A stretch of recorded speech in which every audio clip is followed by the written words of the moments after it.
Hi, I'm Anna. I've been with Rob for quite a while now. We met in college, got married soon after, and have been together for 15 years. Life with Rob was generally peaceful. We lived in a decent house, had good jobs, and shared a bunch of common interests. But there was always something missing: a child. You see, we tried for years to get pregnant.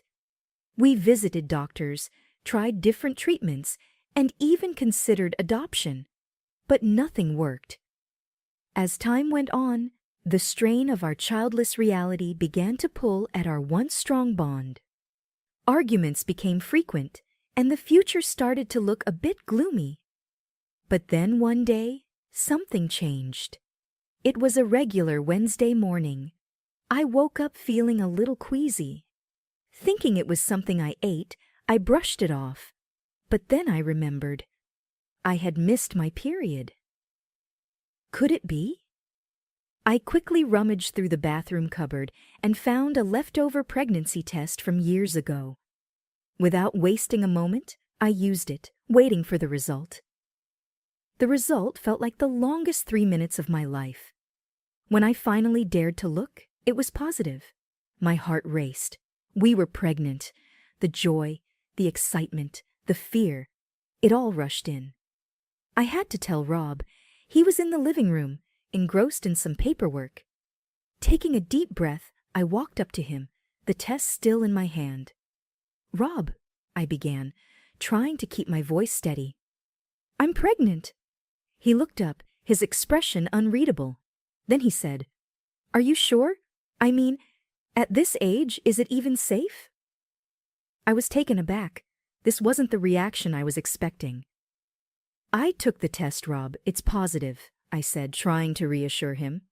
He sighed. "Anna, you know how hard it's been. And now, at 37, do you know the risks?" I felt a sting of hurt. "I thought you'd be happy," I whispered. "I am, I'm worried about you, about us," he replied, his voice softening a bit. "We've waited so long for this, Rob. We can't let fear dictate our happiness now," I countered. He looked down, avoiding my gaze. "Have you considered maybe not going through with it?" he asked. I couldn't believe my ears. "Terminate the pregnancy?" "No, Rob. This might be our only chance." We sat in silence for a while, the weight of our situation pressing down on both of us. I wanted him to be as overjoyed as I was, but at that moment, all I saw in his eyes was fear and uncertainty. That night, as we lay side by side in bed, I held on to hope. Hope that our child would bring us closer again. Hope that our love was strong enough to overcome any challenge, and above all, hope for the future. The next few months were tough. As days turned into weeks, it became clear that this pregnancy wasn't going to be easy. I was often sick, nauseated, and felt exhausted all the time. But each little kick from inside reminded me why it was all worth it. One day, after feeling particularly weak, I collapsed. Thankfully, Rob was home and immediately rushed me to the hospital. As I lay on the cold hospital bed, surrounded by beeping machines, I felt more vulnerable than ever before. "Is she going to be okay?" I heard Rob ask Dr. Mitchell, his voice laced with worry. "She needs rest," Dr. Mitchell replied. "Her body is under a lot of strain due to the pregnancy. It's imperative that she stays relaxed and avoids any stress." That hospital stay was the first of many. Each time I was admitted, I'd watch Rob from the window, pacing back and forth in the hospital corridor, talking on the phone, sometimes even arguing with the billing department. One evening, as I lay in the hospital bed, Rob walked in with a weary look on his face. He looked like he hadn't slept for days. "I met with Dr. Mitchell," he began. "He said we need to consider the possibility of bed rest for the remainder of the pregnancy." I nodded slowly. "If it's best for the baby, I'll do it. Rob sat down next to me, holding my hand. I'm sorry, Anna. I wish I could do more to help. I squeezed his hand. You're here with me, that's more than enough. However, as the days went by, Rob's visits became less frequent. Sometimes he'd call, other times he'd send a text saying he was caught up with work. But the distance between us seemed to be growing. During one of my longer hospital stays, feeling particularly low and missing the comfort of my home, I asked a nurse if I could use the phone to call Rob. It's been 3 days, I said, trying to keep the tremor out of my voice, when he answered, You haven't visited. I know, Anna. It's hard for me seeing you like this, he admitted. Rob, I need you now more than ever, I pleaded. Silence. I'll try to come by tomorrow, he finally said, his voice distant. But tomorrow turned into the day after, and soon a week had passed. Feeling isolated and alone, I confided in my nurse, Lisa. He's probably just scared, she suggested, trying to be comforting. Sometimes when people can't handle situations, they distance themselves. One morning, after a particularly difficult night, Dr. Mitchell came into my room. I think it's time we discuss the birth plan, Anna, he began cautiously. There are some decisions to be made. Rob, despite his absences, was there for that discussion. We sat hand in hand, listening to our options, praying for the strength to make the right choices. Days turned into weeks, and as the date approached, I felt a mix of excitement and apprehension. But I held on to hope, believing that once our child arrived, everything would fall into place. Little did I know, the hardest part of our journey was yet to come. The first moments of holding my daughter Emma in my arms were moments of pure bliss. Her tiny fingers, her soft cooing sounds, it felt like a dream. But that dream was quickly shattered by Dr. Mitchell's grim announcement. Anna, Rob, he began with a heavy sigh, there are some concerns regarding Emma's health. That evening, as I cradled Emma, Rob walked into the room, a storm brewing in his eyes. Anna, he started, his voice shaking. How could you? Giving birth at this age, we knew the risks. Tears welled up in my eyes. Rob, I thought we wanted this. I thought we wanted a family. He was nearly shouting now.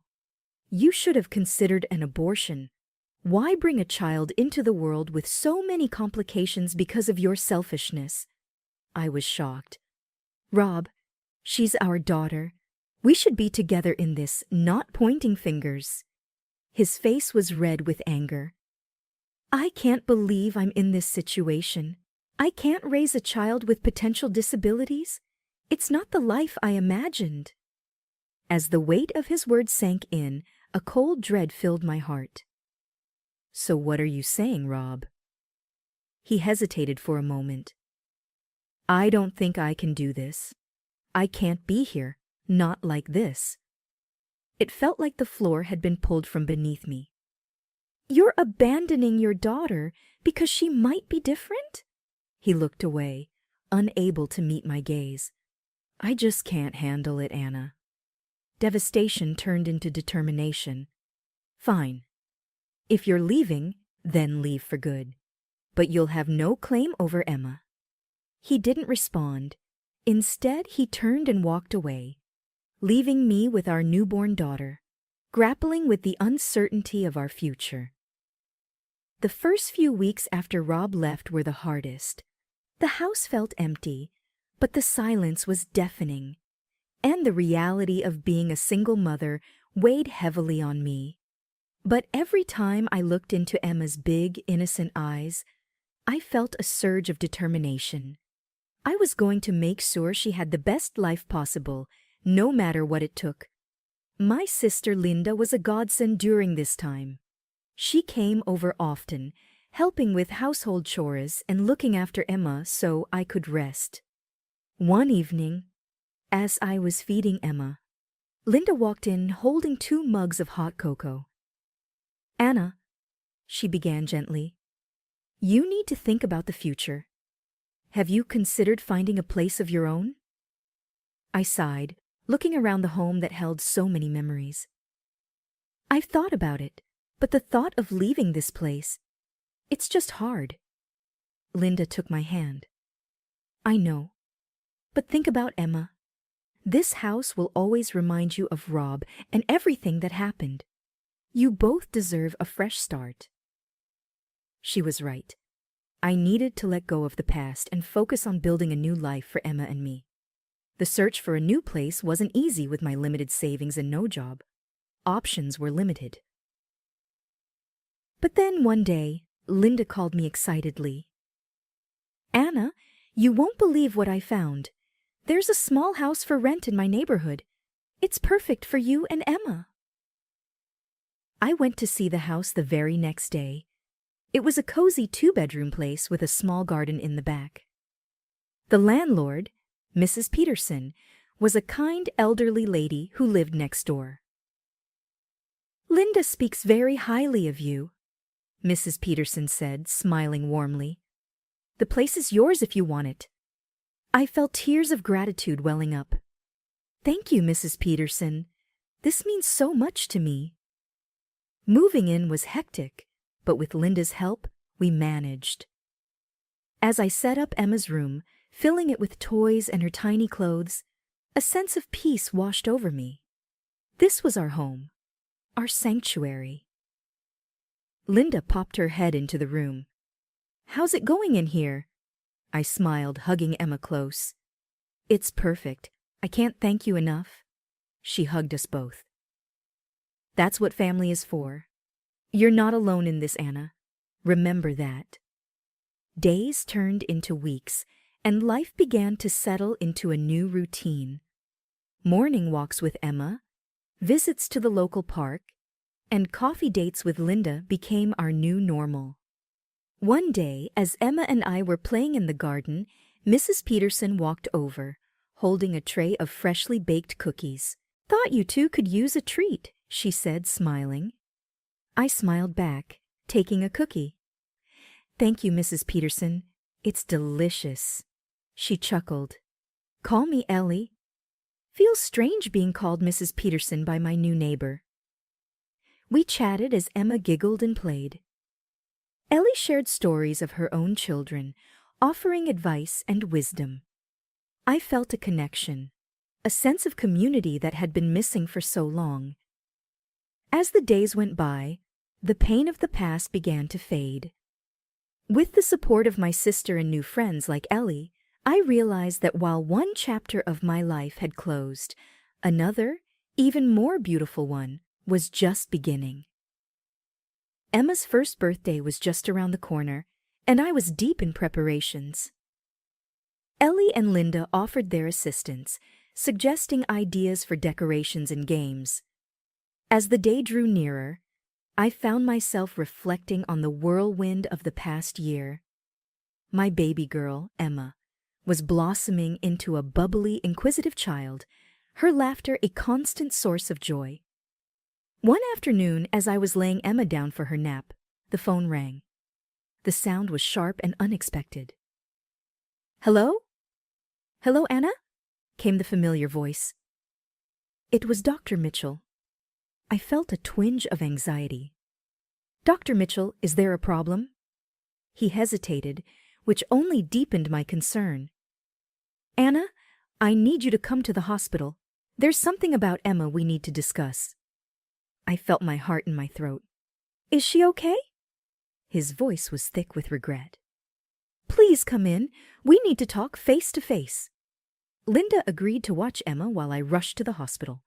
The drive felt much longer than it was, my mind racing with worst-case scenarios.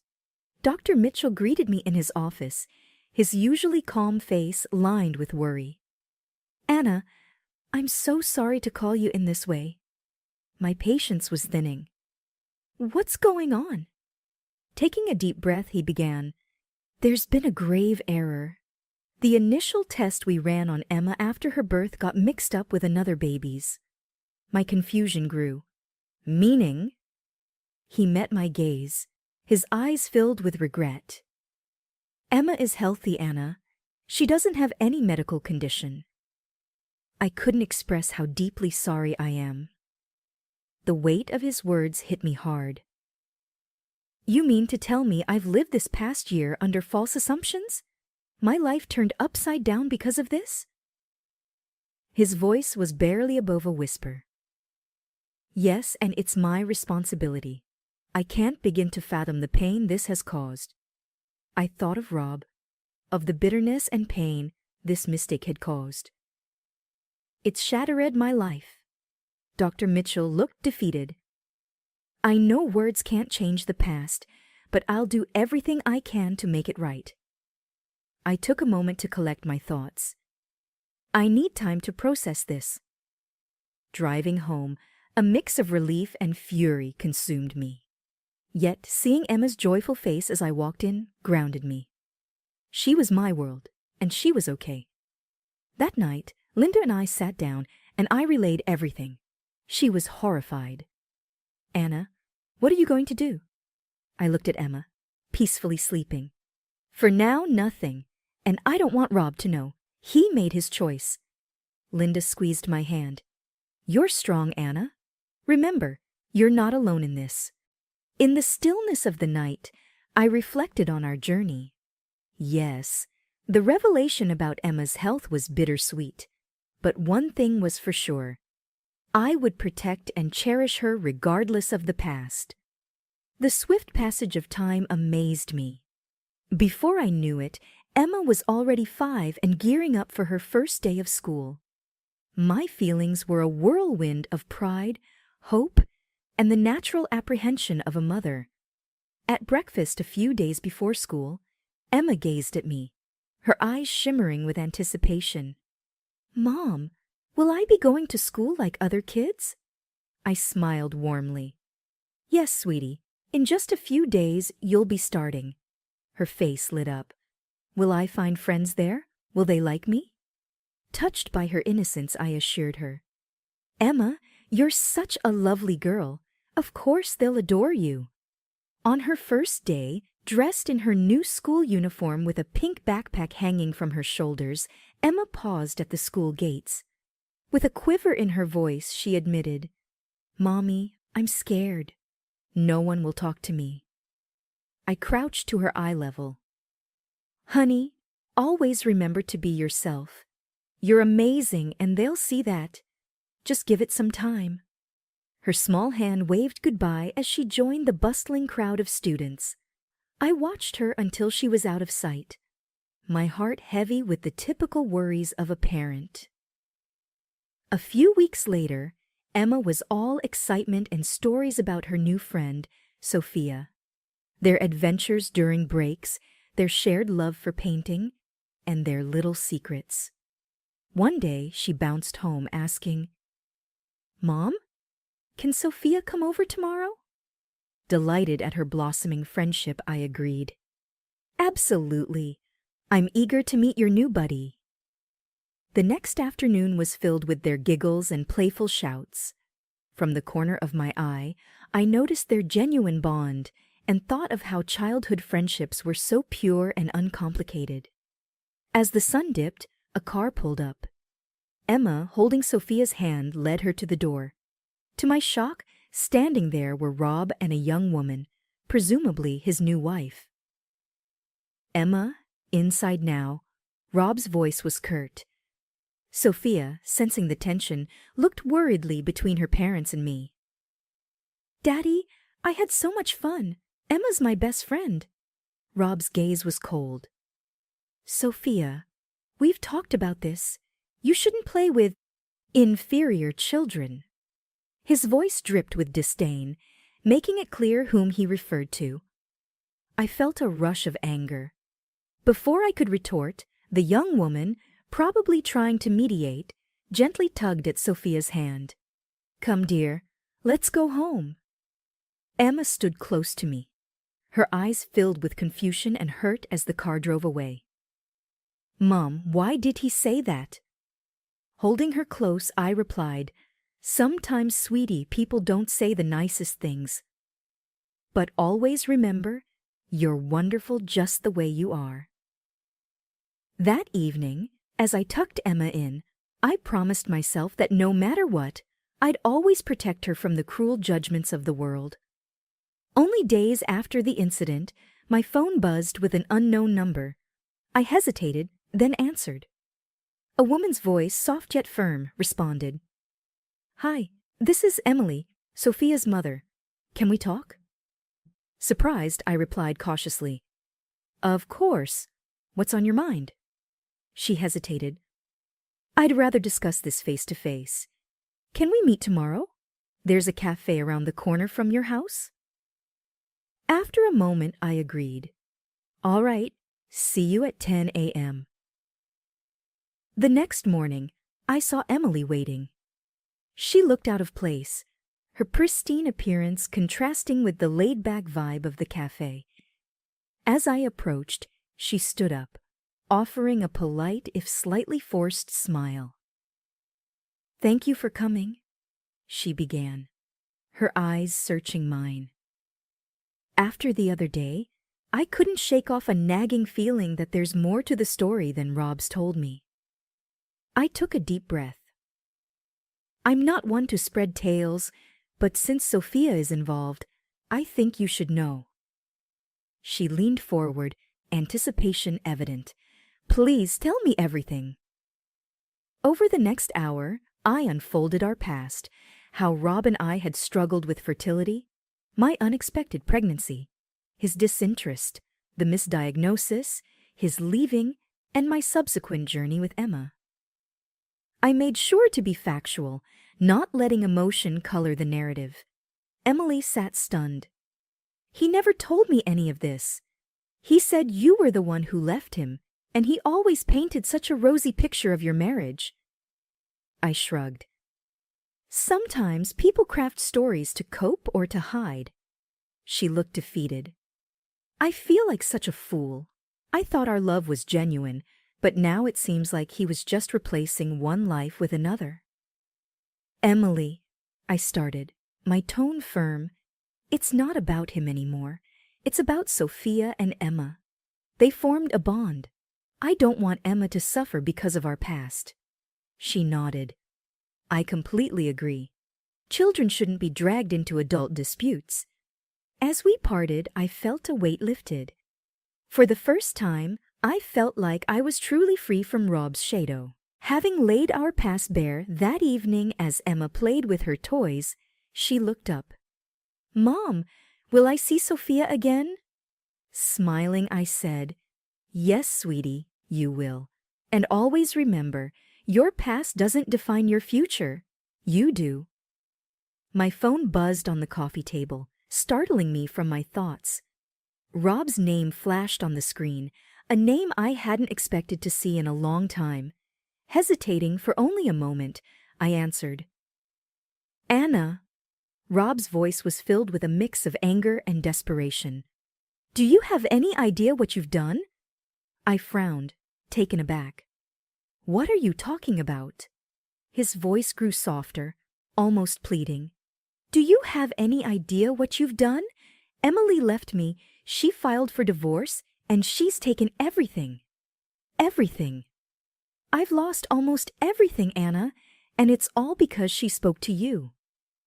I could hardly believe what I was hearing. "Rob, you made your choices." I just told her the truth. There was a heavy pause. "She also told me about Emma, that she's healthy. You never told me. Why would I? After everything you said, after everything you did, you didn't deserve to know," I retorted. Rob's voice grew desperate. "Anna, I made a mistake. I realize that now. I want to be there for Emma. I want to be there for you. We can be a family again." I scoffed in disbelief. "Now that your life's in shambles, you suddenly want us back? You're unbelievable, Rob." "Anna, I know I messed up, but I've changed. Please give me a chance."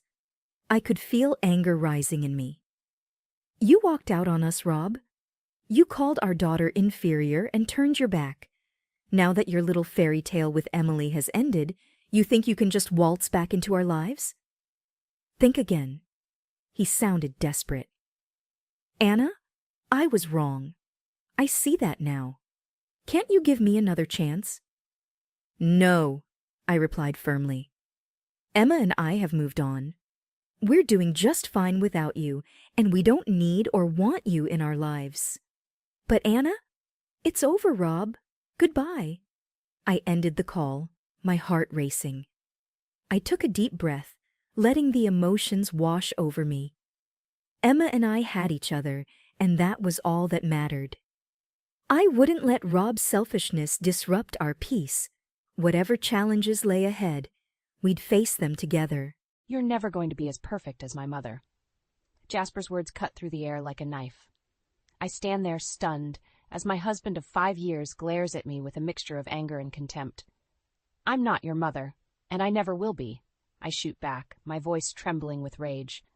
I'm done trying to live up to her impossible standards. Jasper scoffs, rolling his eyes. You couldn't even if you tried. She's everything you're not, elegant, refined, and knows how to keep a home. I feel my blood boil. Is that what you want? A housewife who caters to your every whim? Well, I've got news for you, Jasper. I'm my own person, with my own dreams and aspirations. I won't be your little puppet. He steps closer, his face inches from mine. You knew what you were getting into when you married me. I thought you'd be different, but you're just like all the rest, selfish and ungrateful. Tears sting my eyes, but I refuse to let them fall. I won't give him the satisfaction of seeing me cry. If wanting to be treated with respect and equality makes me selfish, then so be it. I'm not going to apologize for standing up for myself. Jasper's jaw clenches, and for a moment I think he might hit me. But instead he turns on his heel and storms out of the room, slamming the door behind him. I sink to the floor, my legs no longer able to support me. How did we get here? When did the man I fell in love with turn into this cruel, controlling stranger? I think back to our early days when Jasper was charming and attentive. He swept me off my feet with grand gestures and promises of a beautiful future together. But as soon as we said I do, everything changed. At first it was subtle. A snide comment here, a disapproving look there. But over time his behavior became more overt. He started dictating what I could wear, who I could see, and how I should spend my time. He even convinced me to quit my job, claiming that he wanted me to focus on being a homemaker. I thought I could handle it, that I could be the perfect wife he wanted. But no matter how hard I tried, it was never enough. And now as I sit here on the cold, hard floor, I realize that I've lost myself in the process. A sudden wave of determination washes over me. I won't let Jasper break me. I won't let him control my life any longer. I push myself up, wiping away the tears that have managed to escape. It's time to take back my power, to rediscover the strong, independent woman I once was. I don't know how I'll do it, but I know I can't continue living like this. As I stand there, staring at the closed door, I make a silent vow to myself. I will find a way out of this toxic marriage, no matter what it takes. I will rebuild my life on my own terms, and I will never again let anyone dim my light. With a deep breath, I take my first step towards freedom, towards the future I know I deserve. It won't be easy, but I'm ready to fight for it, for myself and for the life I know I'm meant to live. As I sit in my car, parked outside Naomi's house, I can't help but reflect on the past 5 years of my marriage. How did I let things get so bad? I used to be a strong, independent woman, but somehow Jasper managed to chip away at my self-esteem, piece by piece. I think back to the early warning signs. The way he would criticize my cooking, my appearance, even the way I laughed. At first I brushed it off as him being particular, but now I see it for what it was, a systematic attempt to control every aspect of my life. And then there were the lies. The late nights at the office, the mysterious phone calls, the sudden trips out of town. I always had a nagging suspicion that something wasn't right, but I never had the courage to confront him. Until now. I take a deep breath and exit the car, making my way up the path to Naomi's front door. She opens it before I even have a chance to knock, enveloping me in a tight hug. "I'm so glad you're here," she whispers, leading me inside. "I've been worried sick about you." We settle onto her couch, and I pour out my heart, telling her everything that's happened over the past few weeks. The arguments, the accusations, the growing distance between Jasper and me. I think he's cheating on me, I confess, my voice barely above a whisper. With his new secretary, Scarlett. Naomi's eyes widen. That little tramp? I knew there was something off about her the moment I met her. I nod, feeling a mix of anger and despair wash over me. I don't know what to do. Naomi, I feel like I'm losing my mind. She takes my hand, her expression fierce. You need to find out the truth, Arya. You deserve to know what's really going on. I bite my lip, hesitating. But how? Jasper's so secretive. He barely lets me near his phone or computer. Naomi leans in, a glint of determination in her eyes. Leave that to me. I have a friend who's a private investigator. He owes me a favor. I feel a flicker of hope ignite in my chest. Maybe, just maybe, I can finally get the answers I need. Over the next few days, Naomi's friend tails Jasper, gathering evidence of his infidelity. When he presents me with the proof, photos of Jasper and Scarlett in compromising positions, recordings of their intimate conversations, I feel like I've been punched in the gut. But beneath the pain, there's a simmering rage. How dare he betray me like this? How dare he make a mockery of our marriage vows? I confront Jasper that night, throwing the evidence in his face. He has the audacity to deny it at first, but when he realizes he's been caught, his demeanor changes. So what if I'm sleeping with her? He sneers, his eyes cold. It's not like you're fulfilling my needs. You're a pathetic excuse for a wife. I see red. Before I know what I'm doing, I'm screaming at him, hurling every insult I can think of. He matches me, word for word, his voice rising until we're both shouting at the top of our lungs. And then, suddenly, he's on me, his hands around my throat, squeezing the air from my lungs.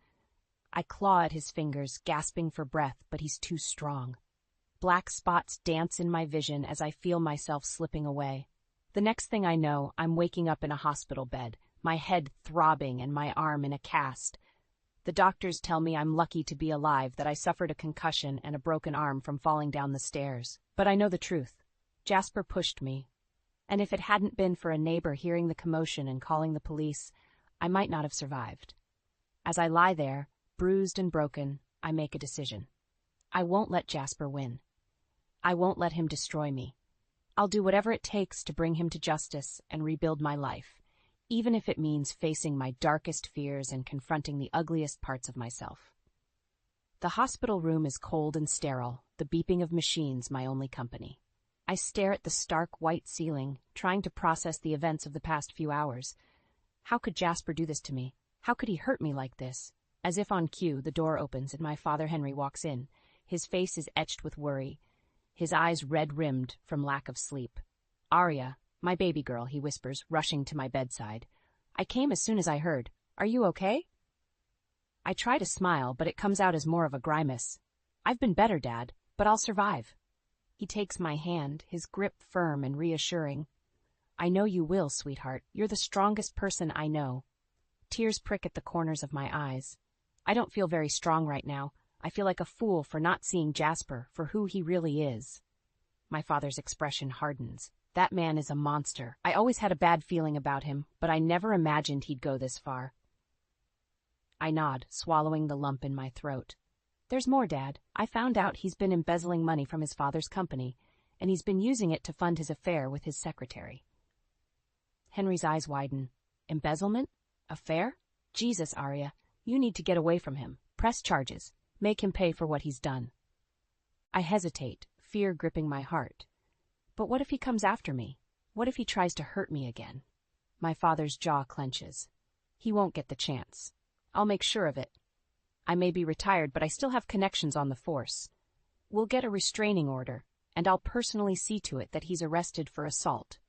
Relief washes over me, followed by a sudden wave of nausea. I lurch forward, my hand flying to my mouth. Arya, what's wrong? My father asks, alarmed. I shake my head, trying to steady my breathing. I don't know. I just feel sick all of a sudden. A nurse enters the room, a clipboard in hand. Miss Hawthorne, I have your test results back. I look up, my heart pounding. Test results? What test results?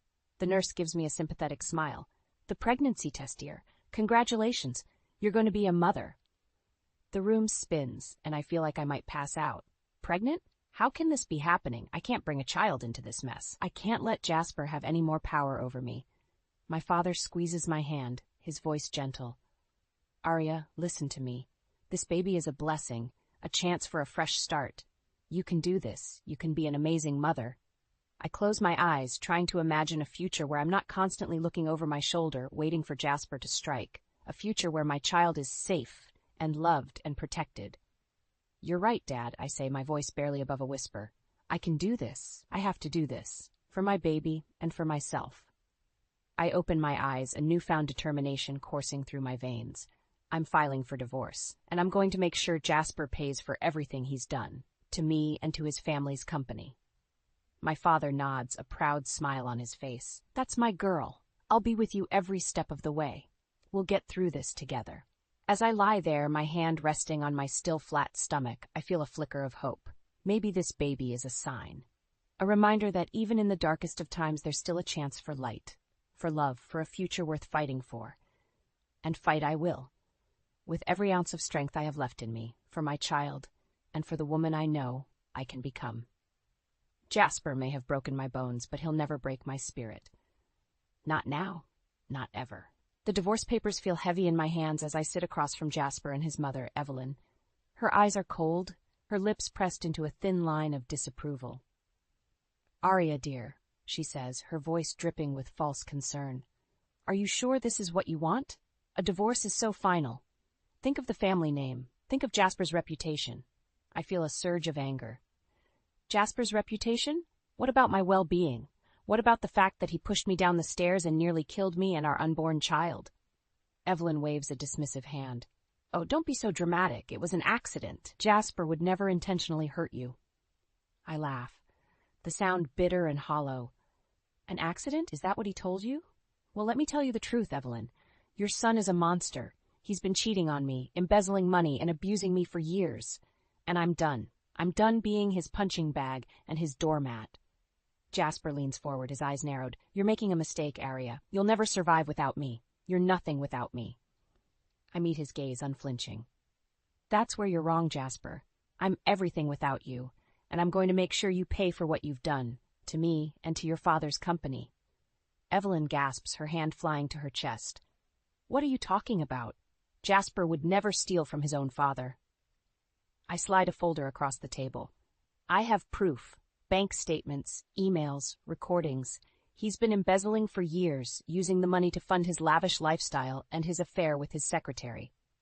Jasper's face pales, and for a moment I see a flicker of fear in his eyes. But then it's gone, replaced by cold, hard rage. You bitch! He snarls, lunging across the table. I'll kill you for this. But before he can reach me, my father steps forward, placing himself between us. Touch her again, and I'll make sure you rot in prison for the rest of your miserable life. Evelyn is sobbing now, her carefully crafted facade crumbling. Jasper, tell me it's not true. Tell me this is all a misunderstanding. But Jasper says nothing, his jaw clenched tight. I can see the wheels turning in his head, trying to find a way out of this mess. I stand up, my head held high. It's over, Jasper. I'm filing for divorce, and I'm taking full custody of our child. You'll pay child support, and you'll stay away from us. Forever. I turn to Evelyn, my voice softening. I know you love your son, Evelyn, but he needs help. He needs to face the consequences of his actions, and if you truly care about him, you'll let him do that. With that, I walk out of the room, my father by my side. I feel a weight lift off my shoulders, a sense of freedom I haven't felt in years. But I know this is just the beginning. Jasper won't go down without a fight. He'll try to weasel his way out of this, to manipulate the system in his favor. But I'm ready. I have the truth on my side, and I have the support of the people who love me. My father, Naomi, now my unborn child. As I step out into the sunlight, I take a deep breath, feeling the warmth on my face. For the first time in a long time, I feel hope. Hope for a better future, a future free from fear and pain. I place a hand on my stomach, a small smile playing at the corners of my lips. It's just you and me now, little one, but we're going to be okay. We're going to make it through this, and we're going to come out stronger on the other side. And with that, I take my first steps towards my new life, my head held high and my heart full of determination. Jasper may have broken my bones, but he'll never break my spirit. Not now, not ever. The weeks following my confrontation with Jasper and Evelyn are a blur of legal meetings and doctor's appointments.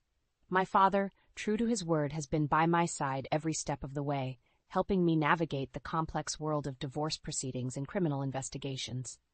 Today we sit in his study, poring over the evidence he's managed to gather on Jasper's shady dealings. Bank statements, phone records, surveillance photos, it's all there, painting a damning picture of a man consumed by greed and power. I've seen a lot of scumbags in my time on the force, my father says, shaking his head. But Jasper takes the cake. The things he's done, the people he's hurt, it's unforgivable. I nod, my eyes fixed on a particularly incriminating email exchange between Jasper and a known associate of the mob. I just don't understand how he could do this, how he could betray his own family, his own wife, for money and power. My father sighs, leaning back in his chair. Some people are just wired differently, Arya. They don't have a conscience or a sense of right and wrong. They'll do whatever it takes to get what they want, no matter who gets hurt in the process. I feel a chill run down my spine, remembering the cold, calculating look in Jasper's eyes as he lunged at me across the table. Do you think he'll go to prison? For the embezzlement and for what he did to me? My father nods, his jaw set in determination. I'll make damn sure of it. I've already turned over all the evidence to the authorities. They're building a case against him as we speak.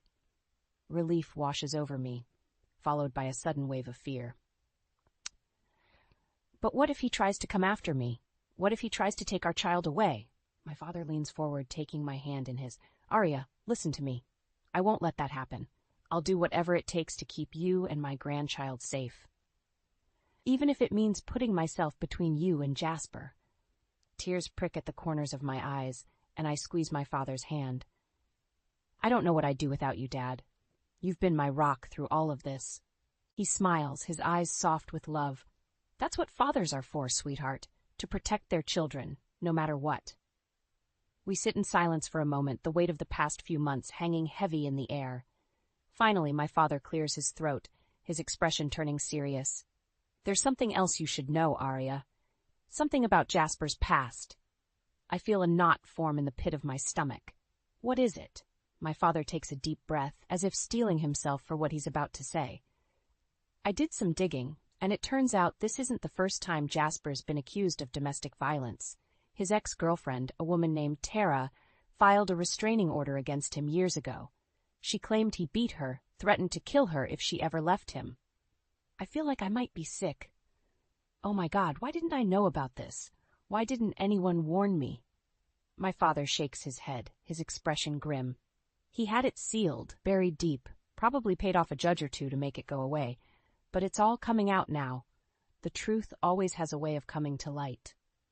I close my eyes, trying to process this new information. How could I have been so blind? How could I have missed the signs? But even as I berate myself, I feel a new sense of determination taking hold. I won't let Jasper get away with this. I won't let him hurt anyone else the way he hurt me. I open my eyes, meeting my father's gaze with a steely resolve. We have to stop him, Dad. We have to make sure he never lays a hand on another woman again.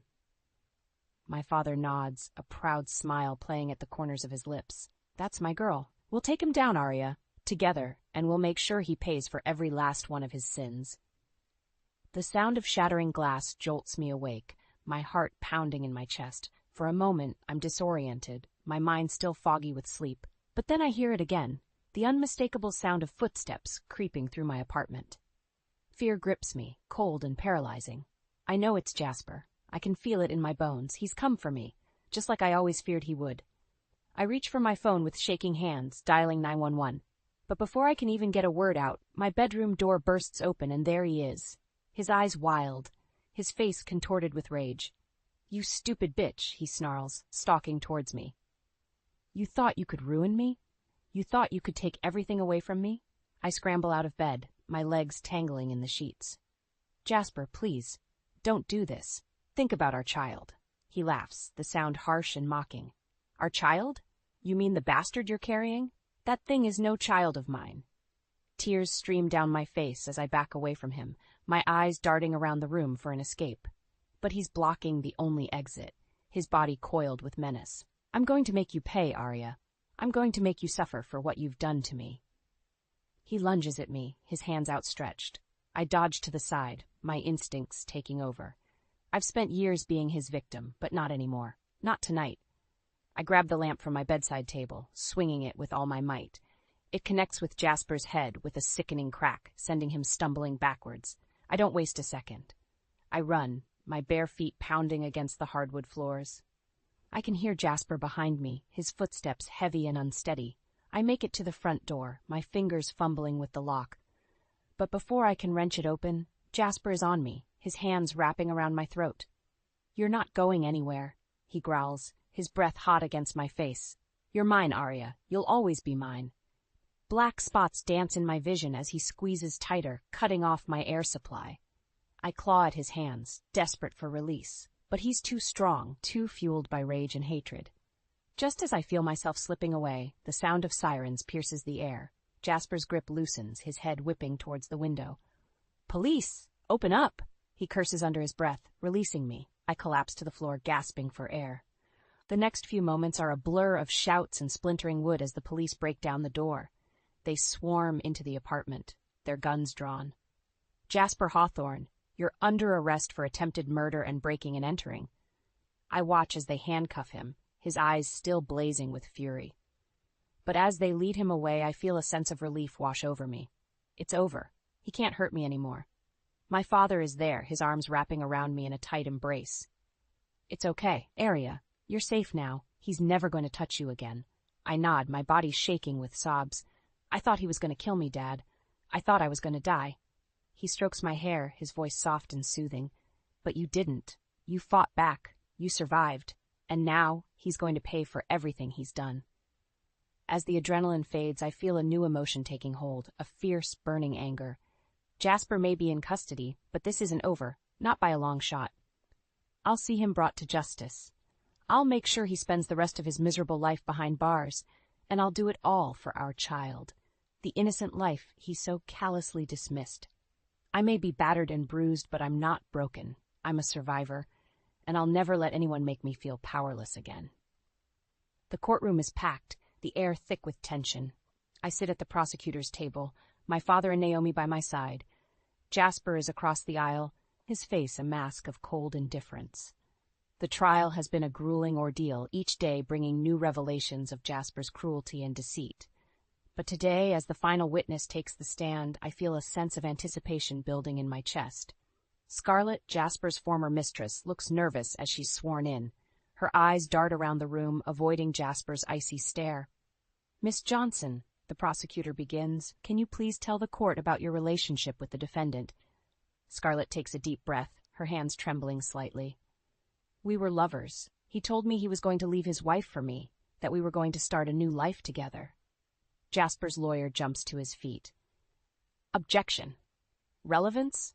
The judge waves him off. "Overruled. Continue, Miss Johnson." Scarlett nods, her voice growing stronger. "He promised me the world, but it was all a lie. He never had any intention of leaving Arya. He was just using me, like he used everyone else in his life." I feel a pang of sympathy for Scarlett despite everything. She was just another pawn in Jasper's twisted game. The prosecutor presses on, his voice firm. "And what happened when you confronted him about his lies?" Scarlett's eyes fill with tears. "He hit me. He told me I was nothing, that I meant nothing to him. He said if I ever told anyone about us, he'd kill me." The courtroom erupts in gasps and murmurs. I glance at Jasper, expecting to see anger or defiance, but instead I see something else. Fear.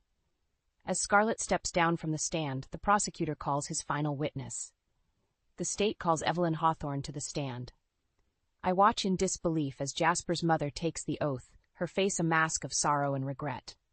"Mrs. Hawthorne," the prosecutor says gently, "I know this must be difficult for you, but can you please tell the court about your son's behavior towards his wife?"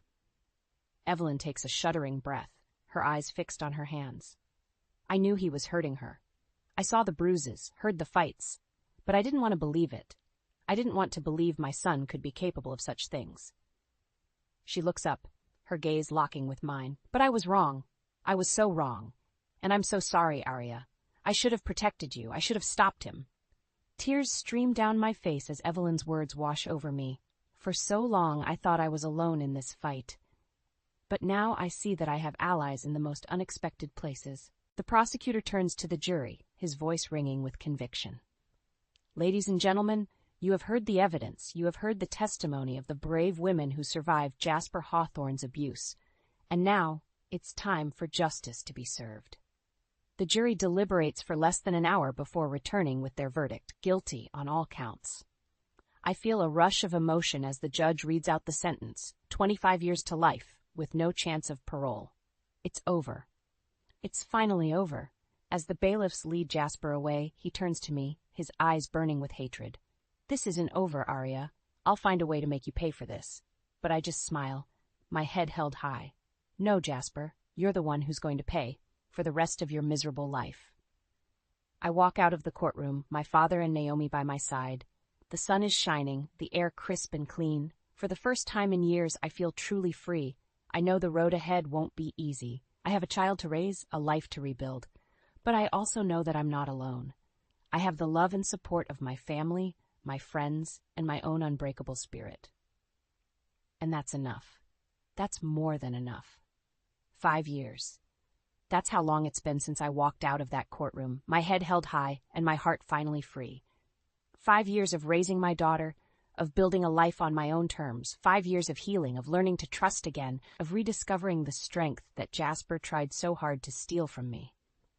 But now, as I watch Lily play in the park, her laughter ringing out like a bell, I feel a familiar sense of unease creeping up my spine.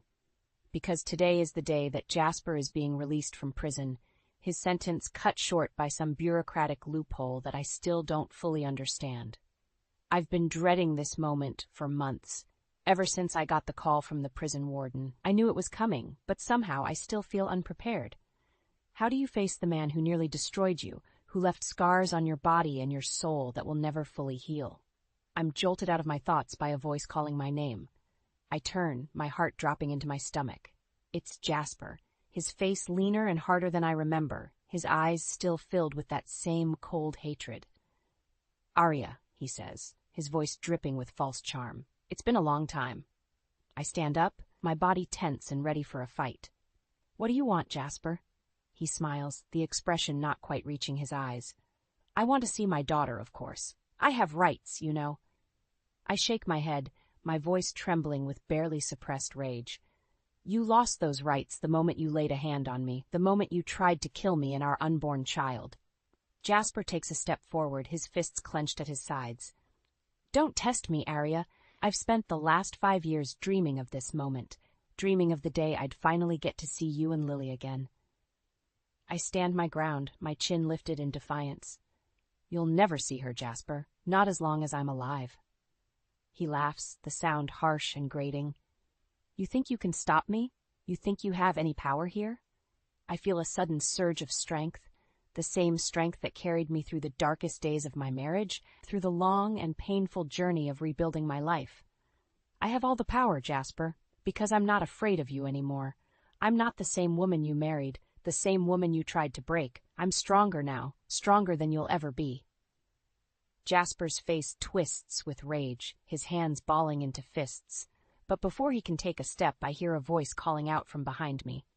Mommy! I turn, my heart swelling with love and pride, as I see Lily running towards me, her face flushed with joy. I scoop her up into my arms, holding her close. Hey, baby girl, I murmur, pressing a kiss to her forehead. I love you so much. I turn back to Jasper, my voice steady and calm. This is my life now, Jasper. This is my family, and you have no place in it. Not now, not ever. For a moment, I see a flicker of something in his eyes. Regret, perhaps, or even a hint of shame. But it's gone as quickly as it appeared, replaced by that same cold, hard anger. This isn't over, Arya, he says, his voice low and menacing. You can't keep me from my own flesh and blood. I shake my head, a small smile playing at the corners of my lips. Watch me. And with that, I turn and walk away, Lily still nestled in my arms. I can feel Jasper's eyes boring into my back, but I don't look back. I don't give him the satisfaction. Because I know deep in my bones that I've already won. I've won the battle for my own soul, for my own happiness, and no matter what Jasper does, no matter how hard he tries, he'll never be able to take that away from me. I am a survivor, I am a warrior, and I will never, ever let anyone make me feel powerless again. Hi there, I'm Elizabeth and I'm 27 years old. Douglas and I have been wed for 2 years. Although we are not yet parents, the sudden death of Douglas's father, Keith, changed our lives drastically. Everyone was completely taken aback by his unexpected demise from a heart attack. Douglas and I were living in a different state at the time, distant from his family. Subtly, Douglas's uncle made a suggestion during the funeral that Douglas was supposed to go back home because he was Keith's only son and youngest. He was needed by the family, particularly by his mother Ashley, who would require assistance following the death of her husband. Douglas informed me a few months later that he had made plans to move to an office close to his family's house. I was greatly offended by his choice, which he made without consulting me. I believed that such a significant shift in our lives ought to have been decided upon jointly. Douglas apologized and acknowledged that he had anticipated my opposition to the proposal when I voiced my anger. He clarified that he believed it would be best to move closer in order to support his mother. Additionally, he brought up my tense relationship with Ashley and stated that he didn't want it to affect his choice. Ashley and I have never had a good relationship.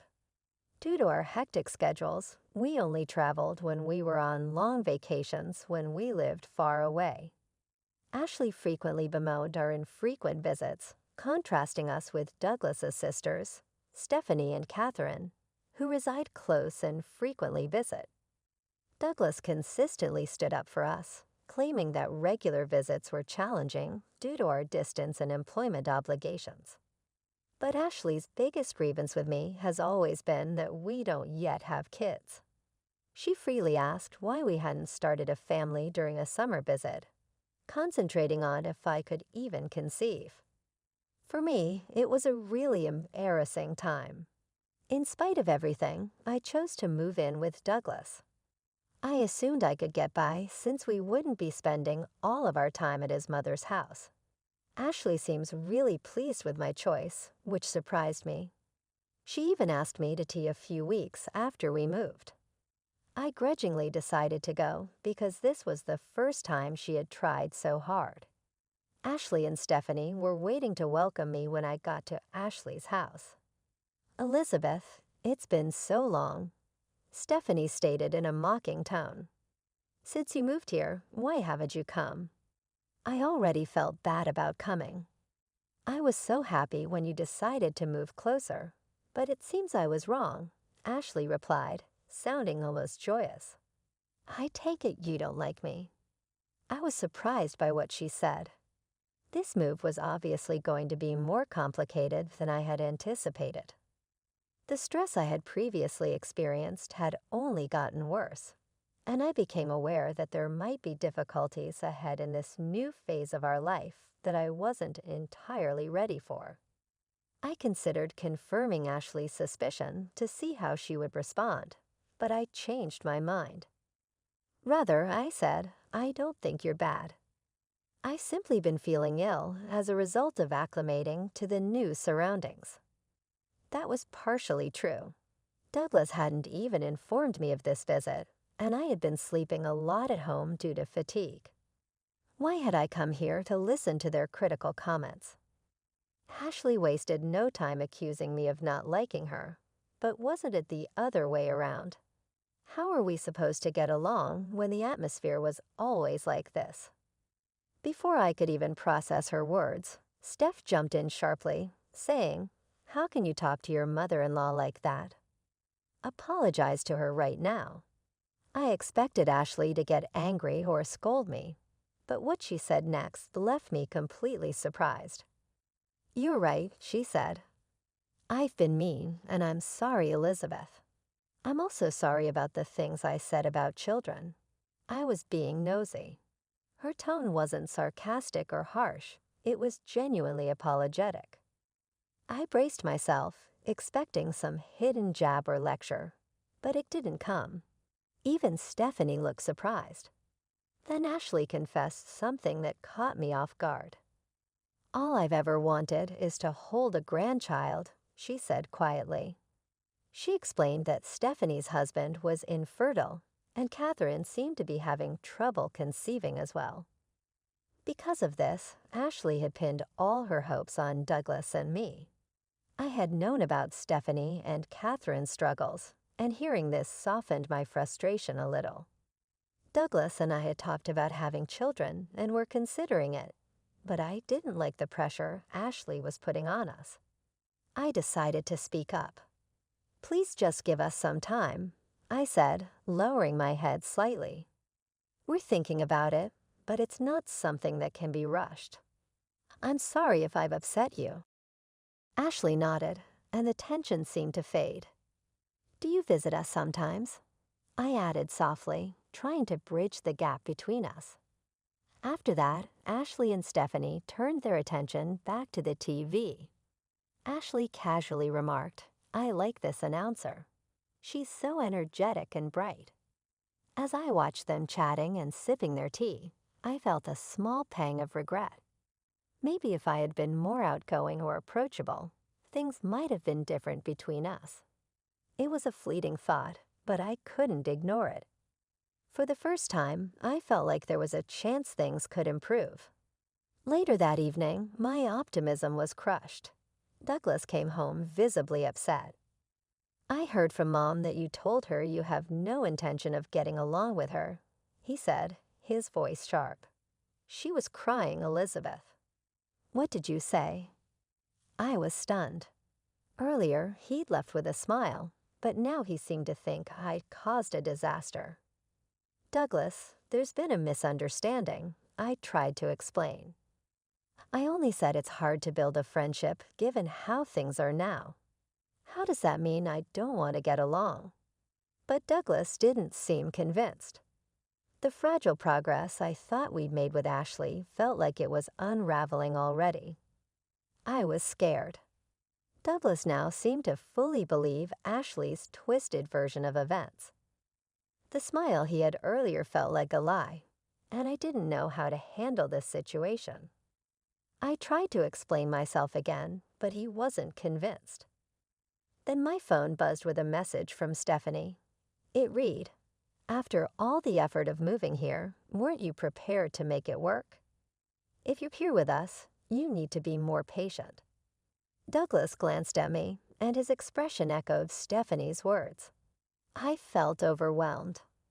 I had moved here because I cared about being with him, not to win over Ashley or Stephanie. Facing Douglas, I looked him in the eye and said it's clear that Ashley and the others might never approve of me. Maybe you should consider being with someone she likes more. Before I realized it, the word divorce slipped out of my mouth for the first time. Douglas looked truly alarmed. "Wait, hold on," he said, bewildered. "How did we jump to divorce? I just want you to get along better with my family." He didn't seem to understand that his family might never fully accept me, no matter what I did. It left me feeling even more confused. But Douglas, to his credit, seemed determined to fix things. The next day, he came home late from work and shared what had happened. He told me he had spoken to Ashley, and she admitted there had been a misunderstanding. She even apologized. "What a fuss," he said casually, as if it was all over now. Then Douglas mentioned that Ashley's birthday was coming up. "How about we celebrate her birthday at a nice restaurant?" he suggested. The sudden shift from conflict to celebration was hard for me to process. It felt like we had jumped from chaos to pretending everything was fine. He suggested that if we made it seem like the dinner was my idea, it might help Ashley see me in a better light. I wasn't sure if Ashley would appreciate the gesture given her complicated nature, but I agreed to make the reservation. I invited Stephanie and the others, booking a table for 8. Douglas approved of the plan, but as the dinner approached, I felt a growing unease. Douglas had been distant lately. His responses to me were short and indifferent, making me feel isolated. On the night of the dinner, we arrived at the restaurant to find Ashley, Stephanie, and their spouses already seated. The host led Douglas and me to the table, giving us a polite but questioning look that only made my nerves worse. "Happy birthday, Ashley," I said, trying to sound cheerful, but deep down, I wondered if this dinner was really going to improve anything, or if it was just another way for me to feel out of place. I greeted Ashley cheerfully, hoping to ease some of the tension and bridge the gap between us. However, she didn't even acknowledge me. Instead, she turned to everyone else, thanking them for coming to celebrate her birthday. Her deliberate snub stung, and I couldn't help but feel hurt. Stephanie seemed confused by the atmosphere. "I thought this was supposed to be a family gathering," she said, glancing at me with a puzzled expression. Catherine, noticing the tension, looked at me with concern. In that moment, I realized I was being excluded on purpose. Determined not to let it ruin my evening, I decided to keep to myself and leave early. Just as I settled on this plan, a staff member approached our table, looking uncomfortable. "I'm sorry, but the reservation was actually made for 7 people," he said. Confused, I replied, "That can't be right. I clearly reserved for 8. Could there be a mistake?" The staff member hesitated, then explained, "About a week ago, we received a call from a gentleman asking to change the reservation to 7. I froze. Slowly, I turned to Douglas, searching for an explanation. His response floored me. "Yes, 7 is correct. Everyone's here now," he said plainly, confirming that he had made the change himself. A wave of disbelief and betrayal washed over me. Douglas's actions spoke volumes. Despite his earlier promises to mend things, his efforts to smooth family tensions had been shallow at best. I felt manipulated and deeply hurt, realizing he had orchestrated this behind my back. Before I could process everything, Douglas turned to me with an accusatory glare. "I heard from Mom that you've been undermining our family," he began, his voice sharp. "She said you've been telling people I don't earn enough and that I'm insensitive. You had a lot to say, didn't you?" His words hit me like a punch in the gut. I was stunned. It turned out that a week ago, when Douglas had contacted Ashley about the dinner, she had filled his head with lies. Blinded by anger and believing her, he had called the restaurant, pretended to be me, and changed the reservation to 7. The staff, recognizing the family name, hadn't questioned the change. I couldn't believe Douglas had been so easily manipulated. The realization that he had sided with Ashley without even asking me for the truth was deeply unsettling. In that moment, I questioned why I was even there. I confronted Douglas, demanding that he apologize to everyone at the table and reflect on his actions. But instead of apologizing, he did something unexpected. He insisted that his actions were justified. "I just wanted to make sure things went smoothly," he said, as if that excused everything. His refusal to take responsibility made it clear that the distance between us wasn't just physical, it was emotional. I didn't know how or if it could be repaired. I thought about apologizing to my in-laws just to keep the peace, but deep down I knew I couldn't do it. I hadn't done anything wrong, and I refused to admit to things I never said. Besides, what was the point of a marriage where my husband believed his mother over me? Tears of frustration filled my eyes as I questioned why I had even followed Douglas here. Seeing my distress, Douglas began to panic, but it was too late. The damage had already been done. Ashley, watching everything unfold, had a smug smile on her face, clearly satisfied that her plan was working. Her manipulations had succeeded in driving a wedge between us. I looked at Douglas coldly and said, Next time, marry someone younger and more obedient. Maybe then you'll have children and be happier." Ashley's response was swift and cutting. "Elizabeth, why don't you just go back to your parents' house? A daughter-in-law is always an outsider. I can't see you as family. You're not charming at all, so please leave quickly." Her words stung, but they also solidified my decision.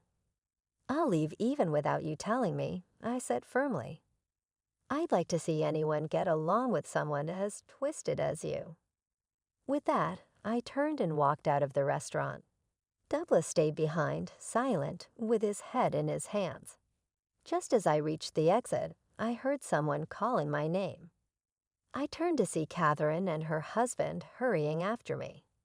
"Elizabeth, wait," Catherine said, clearly upset. "I can't stand it anymore. Mom and Stephanie haven't changed at all. I knew the gossip about you wasn't true." Catherine's words brought me a small sense of relief. In the middle of all this chaos, someone finally stood up for me. Her acknowledgement of the truth, though brief, felt like a lifeline. "I'm ready to cut ties with all this toxicity," Catherine added, her voice steady and resolute. It was a surprising moment of solidarity, and while it didn't erase the pain of what had just happened, it gave me a glimmer of hope that not everyone in Douglas's family was against me. As I stood there, processing Catherine's words, my phone buzzed. Ashley's name flashed on the screen. I sighed, wondering what she wanted now. Before I could decide whether to answer, the name on the screen changed to Douglas's. Catherine and her husband exchanged knowing looks. "Elizabeth, you might want to go back to the restaurant," Catherine said cryptically. "You might see something interesting." Her eyes hinted at a twist I hadn't expected. They left, looking oddly satisfied. But I hesitated. Curiosity battled with my need to stay far away from the drama. In the end, curiosity won. When I finally answered Douglas's call, his voice sounded frantic and filled with regret.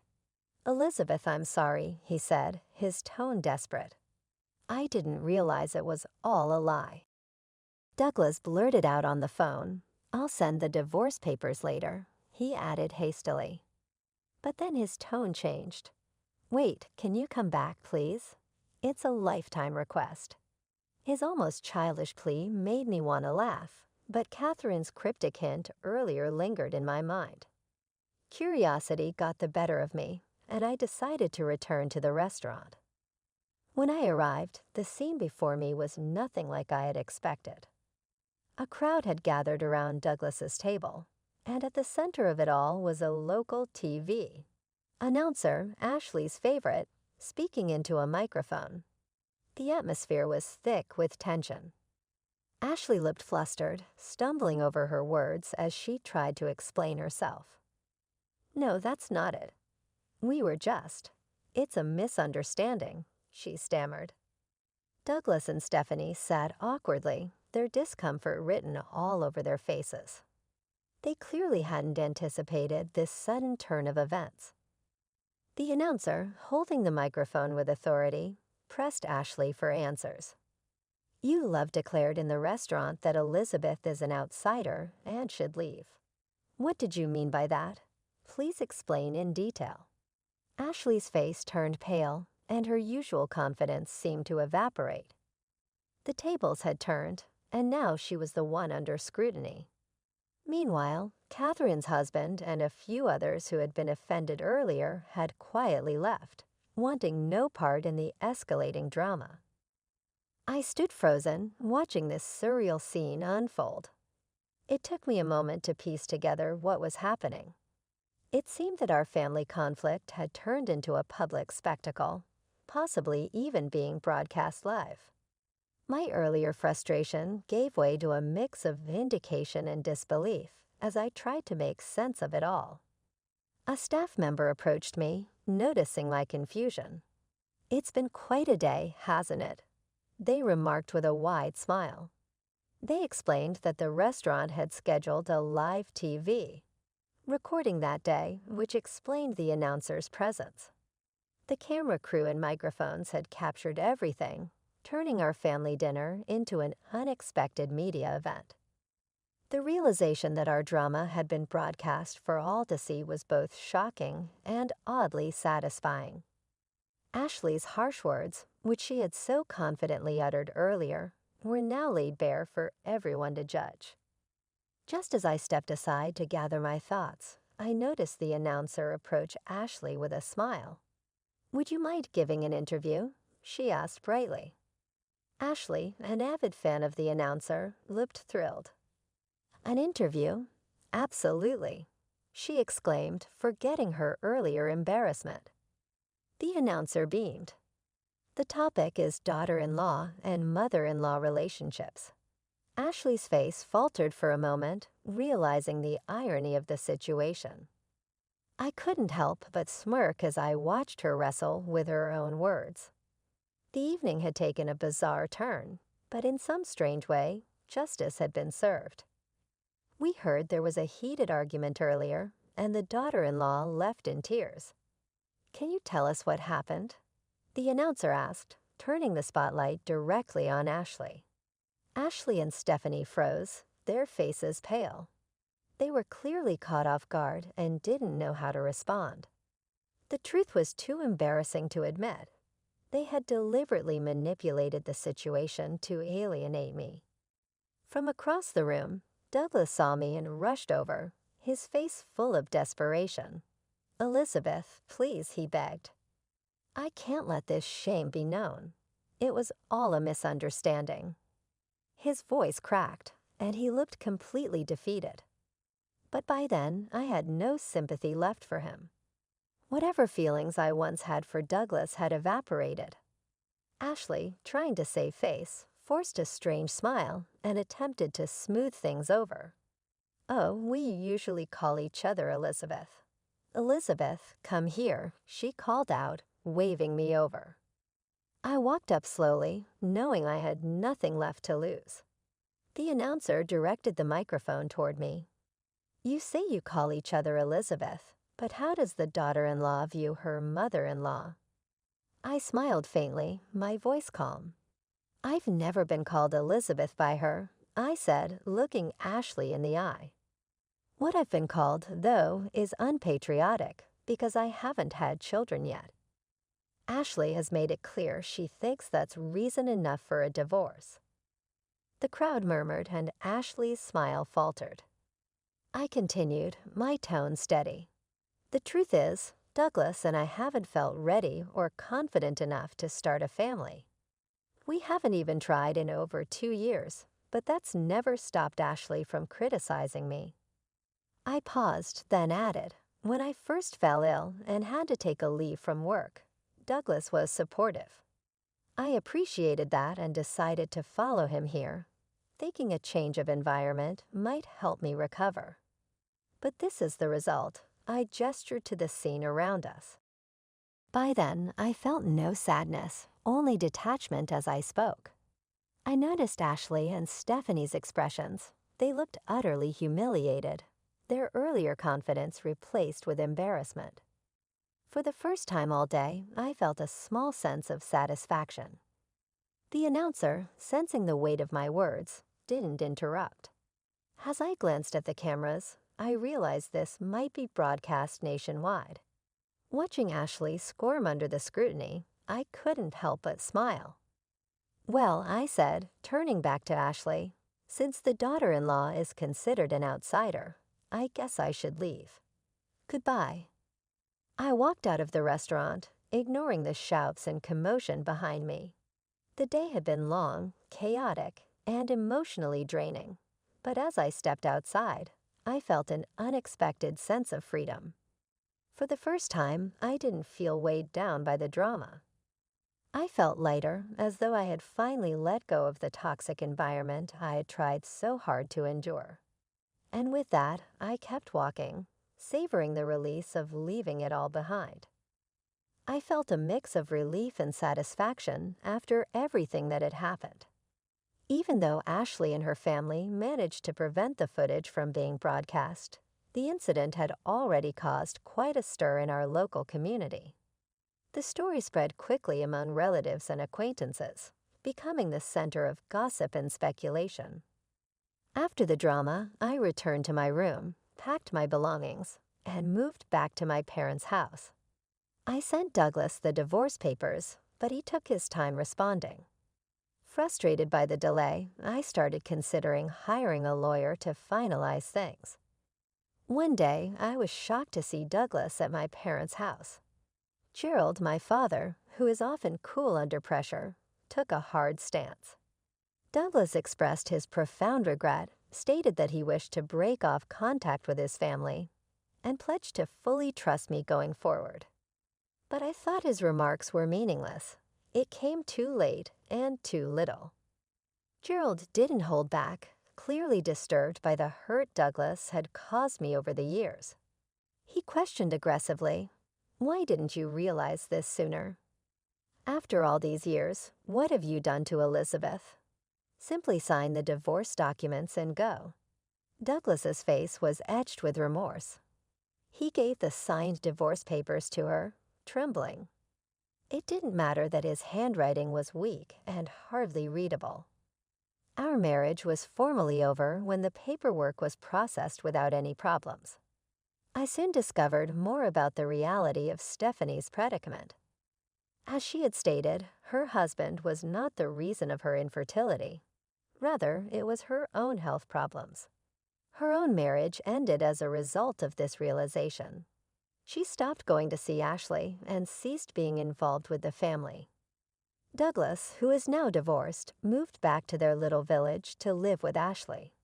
They probably had to deal with constant gossip and criticism from others, but I was no longer interested in their lives.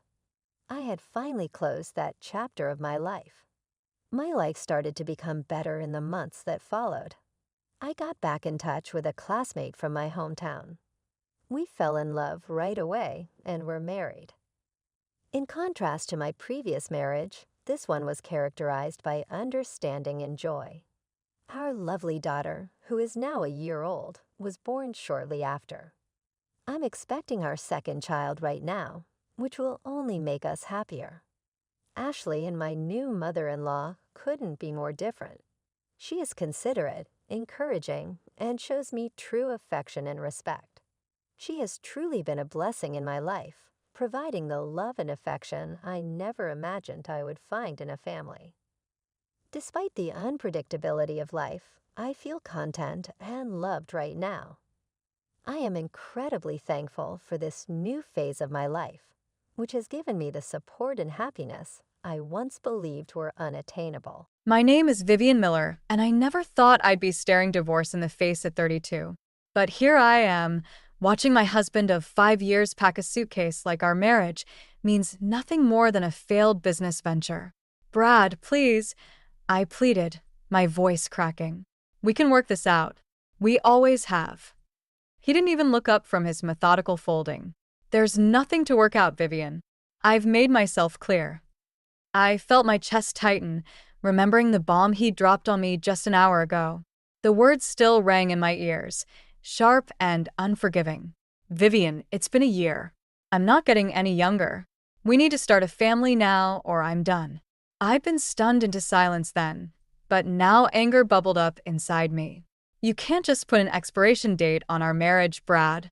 He finally met my gaze, his blue eyes cold and determined. "Watch me." I stepped closer, desperate to make him understand. "We agreed to wait until we were both ready. My career is just taking off, and you said you supported that." Brad zipped up his suitcase with a finality that made me flinch. "Things change. I want a family, Vivian. I want kids. And if you're not on board, then I'll find someone who is." The casual cruelty of his words hit me like a physical blow. "So that's it? 5 years of marriage, and you're willing to throw it all away because I'm not ready to have a baby right this second." He shrugged, the gesture so dismissive it made my blood boil. "It's not just about right now. It's about priorities. And clearly, we have different ones." I couldn't believe what I was hearing. This wasn't the man I married, the one who'd promised to stand by me through thick and thin. What happened to for better or for worse? What happened to building a life together? Brad hefted his suitcase off the bed. Life is what I'm trying to build, Vivian. A real family. If you're not interested in that, then I guess we don't have much left to say to each other. He brushed past me, heading for the door. I followed him, my mind racing. Brad, wait. Please. We can compromise. Maybe we can start trying in a few months, or dash. He cut me off with a sharp laugh. A few months? You've been saying that for a year. I'm done waiting. As he reached for the doorknob, a terrible thought struck me. Is there someone else? Brad's hesitation before answering told me everything I needed to know. That's not the point, he said finally. Like hell it isn't. I shouted, anger overriding my shock. You've been cheating on me? He turned to face me, his expression a mixture of defiance and something that might have been guilt. I met someone who wants the same things I do. She understands the importance of family. I felt like I'd been punched in the gut. How long? Does it matter? It matters to me. I screamed, tears finally spilling over. Brad sighed, looking almost bored. A few months. But Vivian, try to understand. Julia and we connect on a level that dash. Get out, I whispered, cutting him off. Vivian dash. I said get out. I grabbed the nearest object, a framed photo of our wedding day, and hurled it at him. It shattered against the wall as Brad ducked out the door. I stood there, shaking, as the sound of his car starting up and driving away faded into the distance. My world had just imploded, and I was left standing in the wreckage, wondering how I'd ever put the pieces back together. I stumbled through the next few days in a haze, barely eating or sleeping. The house felt cavernous and empty without Brad, every corner a reminder of our shattered life together. On the fourth day, I finally mustered the strength to call Lisa. Viv, oh my God, are you okay? I've been worried sick. Lisa's voice was a lifeline, pulling me back from the brink. He's gone, Lisa, I choked out. Brad left me. What? That bastard. I'm coming over right now. True to her word, Lisa arrived at my doorstep within the hour, armed with a bottle of wine and a fierce determination to help me through this. As we sat on my couch, glasses in hand, I poured out the whole sordid tale. Lisa listened, her expression growing darker with each word. I can't believe he gave you an ultimatum like that, she fumed. And then just walked out? After 5 years. I nodded miserably. He said he'd found someone who wants the same things he does. Someone named Julia. Lisa's sharp intake of breath made me look up. What? What is it? She hesitated, then set down her glass. Viv, there's something I need to tell you. I've seen Brad with another woman. At work functions, grabbing coffee. I didn't want to say anything without being sure, but it's her, isn't it? I whispered. Julia. Lisa nodded, her eyes full of sympathy. I'm so sorry, honey. I should have told you sooner. The confirmation hit me like a physical blow. How long? I managed to ask. A few months, at least, Lisa admitted. I first noticed them together at the company picnic in May.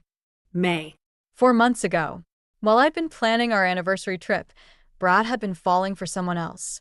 I feel so stupid, I said, tears welling up again. How did I not see it? Lisa wrapped an arm around me. This is not your fault, Viv. Brad's the one who broke his vows, not you. As the wine flowed and the night wore on, I found myself examining my relationship with Brad in a harsh new light. The more I thought about it, the more I realized how much of our marriage had revolved around his desires, his timeline. You know what the worst part is? I said, staring into my empty glass. I'm starting to think he never really loved me at all. It was always about having kids, starting a family. I was just convenient. Lisa squeezed my hand. Don't say that. You're an amazing woman, Viv. Any man would be lucky to have you. But the seed of doubt had been planted. I thought back to our whirlwind courtship, how quickly Brad had wanted to get married, how he'd started talking about kids on our honeymoon. Had I just been a means to an end for him? I gave him 5 years of my life, I said, anger finally breaking through the fog of grief. 5 years, And he throws it all away for some younger model who's ready to pop out babies on demand? Lisa's eyes flashed with righteous fury. He doesn't deserve you, Viv. And trust me, karma's going to catch up with him eventually. As the night wore on, Lisa's unwavering support began to bolster my spirits. By the time she left, promising to check in on me daily, I felt a tiny spark of hope rekindling in my chest. I might be down, but I wasn't out. Brad had made his choice, and now I had to make mine.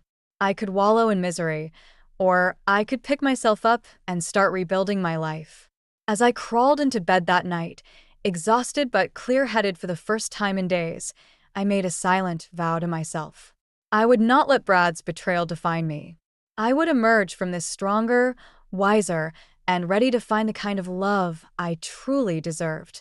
Little did I know that love was waiting just around the corner, ready to change my life in ways I never could have imagined.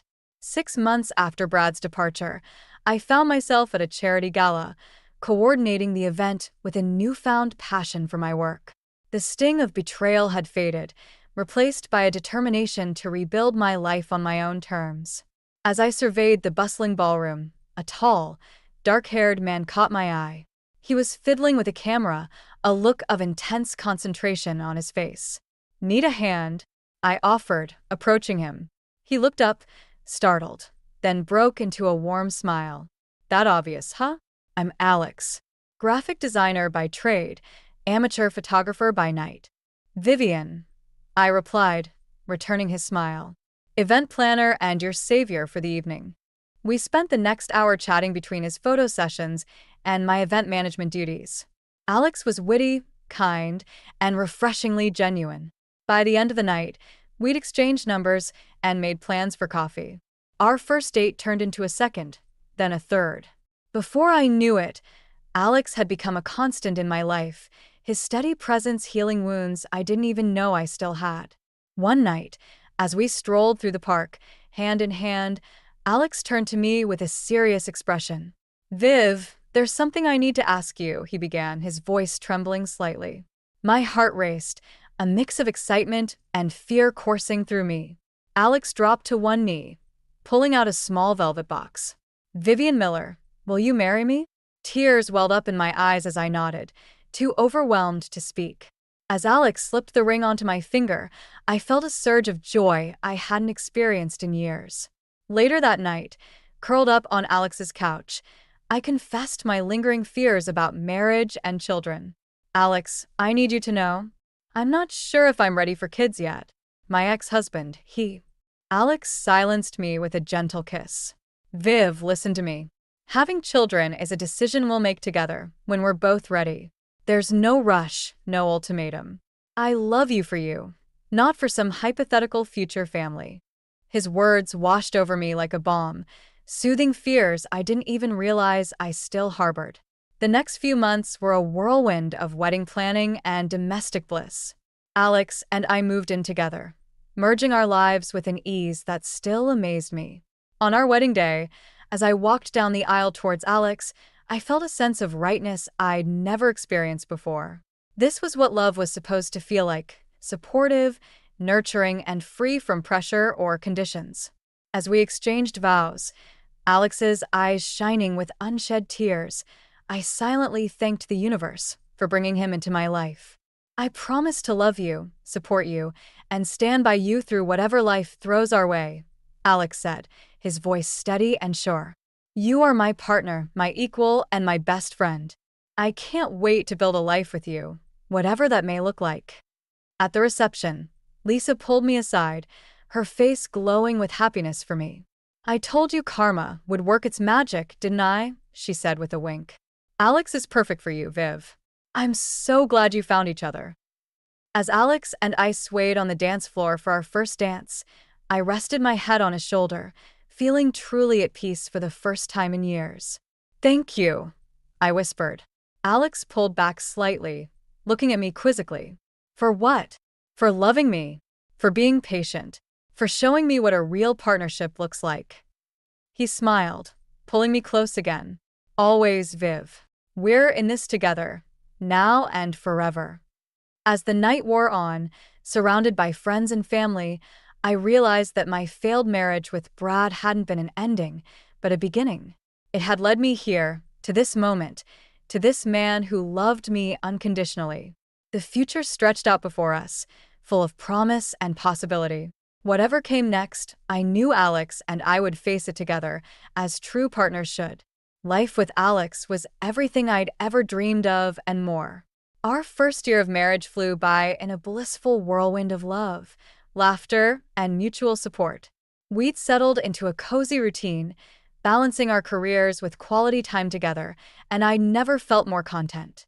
It was on a crisp autumn morning that I first noticed something was different. The wave of nausea hit me as I was getting ready for work, and suddenly, everything clicked into place. The fatigue, the mood swings, the strange food cravings, it all made sense. With trembling hands, I took a pregnancy test. Those 2 minutes felt like an eternity, but when I saw the positive result, my heart soared. Alex and I hadn't been actively trying, but we'd agreed to let nature take its course. And now, it seemed, nature had spoken. That evening, I surprised Alex with a special dinner. As we sat down to eat, I couldn't contain my excitement any longer. "Alex, I have something to tell you," I began, my voice quivering with emotion. He looked up, concern flashing across his face. "Is everything okay, Viv?" I nodded, tears of joy welling up in my eyes. "More than okay. Alex, we're going to have a baby." The look of pure joy that spread across his face is something I'll never forget. He leapt from his chair, scooping me up in a tight embrace. "Oh, Viv," he whispered, his voice thick with emotion. "This is amazing. We're going to be parents." The next few months were a whirlwind of doctor's appointments, nursery planning, and shared excitement. Alex was there every step of the way, holding my hand during ultrasounds, indulging my midnight cravings, and reassuring me through moments of doubt. One afternoon, as we were poring over baby name books, my phone buzzed with an unfamiliar number. Curious, I answered. "Hello." "Vivian." The voice sent a chill down my spine. "Brad." "What do you want, Brad?" I asked, my tone icy. Alex looked up, concern etched on his face. "I heard you're pregnant," Brad said, his voice dripping with bitterness. "Funny how that worked out, isn't it? You wouldn't have a kid with me, but you're happy to pop one out for your new husband." I felt a surge of anger. "That's none of your business, Brad. How did you even find out?" He ignored my question. "I always knew you were lying about not being ready. You just didn't want to have a family with me. What was wrong with me, Vivian? Was I not good enough for you?" "Brad, stop it," I snapped. "Our marriage ended because you gave me an ultimatum and cheated on me. My pregnancy now has nothing to do with you. Please don't contact me again." I hung up, my hands shaking. Alex was by my side in an instant, wrapping me in a comforting embrace. "Was that Brad?" he asked gently. I nodded, fighting back tears. "He found out about the baby somehow. He accused me of lying about not being ready for children when we were together." Alex's jaw clenched, but his voice remained calm. "Viv, you know that's not true. We made this decision together, when we were both ready. Don't let him get to you." I took a deep breath, letting Alex's words wash over me. He was right. This pregnancy, this child, was a product of love and mutual decision-making, not manipulation or ultimatums. "You're right," I said, managing a small smile. "This is our moment, and I won't let Brad taint it." As if in agreement, I felt a small flutter in my belly, our baby's first kick. I gasped, grabbing Alex's hand and placing it on my stomach. "Feel that?" I whispered. Alex's eyes widened in wonder. "Is that?" I nodded, tears of joy replacing those of frustration. "That's our baby, Alex. Our little miracle." As we stood there, marveling at the life we'd created together, I knew that no matter what challenges lay ahead, be it Brad's bitterness or the trials of parenthood, Alex and I would face them together, united in our love for each other and our growing family. The doorbell rang on a quiet Sunday afternoon, startling me from my peaceful nap on the couch. At 6 months pregnant, unexpected visitors were the last thing I wanted. Alex was out running errands, so I heaved myself up with a sigh and waddled to the door. I opened it to find a young woman standing there, her eyes red-rimmed and her posture nervous. She looked vaguely familiar, but I couldn't place her. "Can I help you?" I asked, instinctively resting a hand on my swollen belly. The woman's eyes darted to my stomach, then back to my face. "Are you Vivian? Vivian Miller?" I nodded, suddenly wary. "Yes, that's me. And you are?" "I'm Julia," she said, her voice barely above a whisper. "Julia Harris. I'm Brad's wife." The world seemed to tilt for a moment. Julia, the woman Brad had left me for. The one he'd claimed understood the importance of family. "What are you doing here?" I asked, my tone sharper than I intended. Julia flinched. "I'm sorry to bother you. I didn't know where else to go." Can we talk? "Please." Against my better judgment, I stepped aside to let her in. As she passed, I noticed the slight swell of her own stomach. So Brad had gotten what he wanted after all. We sat in awkward silence for a moment before Julia spoke again. "I know this is strange, me coming here like this, but I needed to talk to someone who might understand." "Understand what?" I asked, still guarded. Julia's eyes welled with tears. "What it's like to be married to Brad." And then, like a dam bursting, Julia poured out her story.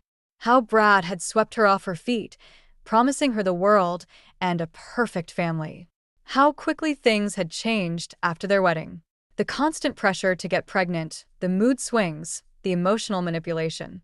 "He's obsessed with having a baby," Julia said, wiping her eyes. "And now that I am pregnant, it's even worse. Nothing I do is right. He criticizes everything: what I eat, how I sleep, even how I breathe.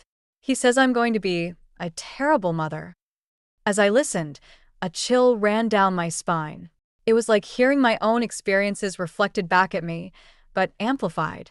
"Has he?" I hesitated, not wanting to overstep. "Has he ever hurt you physically?" Julia shook her head. "No, never. But sometimes I'm afraid he might. He gets so angry, Vivian. I don't know what to do." I reached out and took her hand, my earlier reservations melting away. "Julia, listen to me. What Brad is doing is not okay. It's emotional abuse, and you don't have to put up with it." "But the baby," she whispered, placing a protective hand on her stomach. "I can't leave now. He'll never let me go." "You can and you must," I said firmly, "for your sake and your child's. There are resources, people who can help." As we talked, I shared my own experiences with Brad, the manipulation and gaslighting I'd endured. Julia listened, her eyes widening with recognition. "I thought I was crazy," she said. "He always makes everything sound like it's my fault." "That's what abusers do," I told her gently. "They make you doubt yourself. But Julia, you're stronger than you know." By the time Alex returned home, Julia and I had formulated a plan. I'd given her the number of my divorce lawyer and information on local women's shelters. She left with a glimmer of hope in her eyes that hadn't been there when she arrived. As I watched her drive away, I felt a mix of emotions: anger at Brad for continuing his manipulative behavior, sadness for Julia and the difficult road ahead of her, but also a sense of purpose. I couldn't change the past, but maybe, just maybe, I could help prevent another woman from enduring what I had. Alex wrapped his arms around me from behind, his hands resting on our growing child. "Everything okay, love?" I leaned back into his embrace, grateful for his steady presence. "It will be," I said, determination in my voice. "It will be." 2 weeks after Julia's unexpected visit, my phone buzzed with a text from an unknown number. It was Julia, asking to meet at a quiet cafe across town. Despite my growing belly making movement increasingly difficult, I agreed, sensing the urgency in her message. When I arrived, Julia was already there, her eyes darting nervously around the room. As I lowered myself into the chair across from her, I noticed the dark circles under her eyes and the slight tremor in her hands. "Julia, what's wrong?" I asked, concern etching my features. She took a shaky breath. "It's Brad. He's gone completely off the deep end, Vivian." Julia's words tumbled out in a rush. She explained how Brad's obsession with having children had reached new heights. Despite her pregnancy progressing normally, he'd become convinced that something was wrong. He keeps saying the baby can't be his, Julia said, her voice barely above a whisper. He's demanding a paternity test. Says I must have cheated because there's no way he could have any issues. I felt a chill run down my spine. Has he hurt you, Julia? She shook her head. Not physically. But the things he says, the way he looks at me, I'm scared, Vivian. For myself and for the baby. I reached across the table, squeezing her hand. Have you considered leaving? Remember the resources we talked about? Julia nodded. I've been in touch with a lawyer. But Brad, he's relentless. He's even threatened to sue for full custody once the baby is born. As we talked, Julia revealed more about Brad's erratic behavior. His refusal to attend doctor's appointments, his late-night rants about her supposed infidelity, his increasing isolation of her from friends and family. I agreed to the paternity test, Julia admitted, her eyes downcast. I thought it would put his mind at ease. But when the results came back, let me guess, I said, a bitter taste in my mouth. The baby is his. Julia nodded. 100%. But instead of calming him down, it's made things worse. Now he's convinced the doctors are in on some conspiracy against him. I sat back, my mind reeling. The Brad I'd known had been controlling and manipulative, but this level of paranoia and abuse was beyond anything I'd experienced. Julia, I said, my voice firm, you need to leave. Now. This isn't just about you anymore. Your baby deserves better than to be born into this toxic environment. Tears welled up in Julia's eyes. I know. God, I know. But I'm so scared, Vivian. What if he comes after me? I squeezed her hand again. We won't let that happen. I'll help you. We'll get you somewhere safe. As we formulated a plan, I felt a mix of emotions churning inside me. Anger at Brad for continuing his cycle of abuse, fear for Julia and her unborn child, and a grim determination to put an end to his manipulations once and for all. By the time we left the cafe, Julia had a tentative smile on her face. We'd contacted her lawyer, made arrangements with a women's shelter, and set a date for her to leave Brad for good. As I watched her drive away, my phone buzzed again. This time, it was a text from Lisa. We need to talk, it read. It's about Brad. Things at work are getting ugly. I took a deep breath, steeling myself for whatever was coming next. It seemed the house of cards Brad had built was finally starting to collapse. And as much as I wanted to wash my hands of him entirely, I knew I couldn't stand by and watch him hurt more people. With one hand on my belly, feeling my own child move within me, I made a silent vow.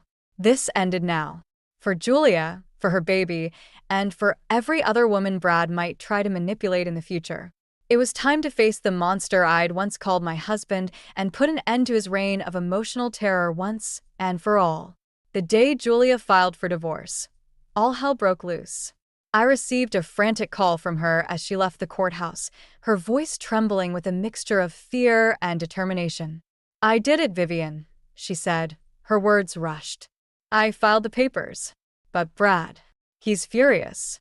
He's threatening to ruin me, to take everything. I tried to calm her, assuring her that she'd made the right decision, when my call waiting beeped. It was Lisa. Julia, I have to go, I said quickly. Stay safe. Call me if you need anything. I switched over to Lisa's call, my heart racing. Lisa, what's going on? Viv, you need to get down to the office. Now. Lisa's voice was tight with tension. Brad's gone off the deep end.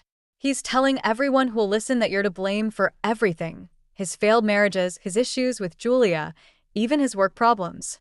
I felt a surge of anger. What? That's ridiculous.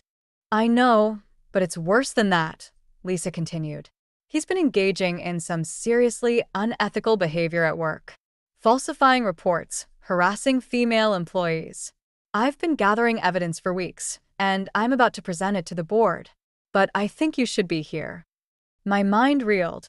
I knew Brad was capable of manipulation, but this level of deceit and misconduct was beyond anything I'd imagined. I'm on my way, I said, already reaching for my keys. Alex insisted on driving me, worry etched on his face. As we pulled into the company parking lot, I saw a commotion near the entrance.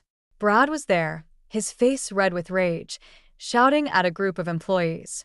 "It's all her fault," he was yelling, pointing wildly.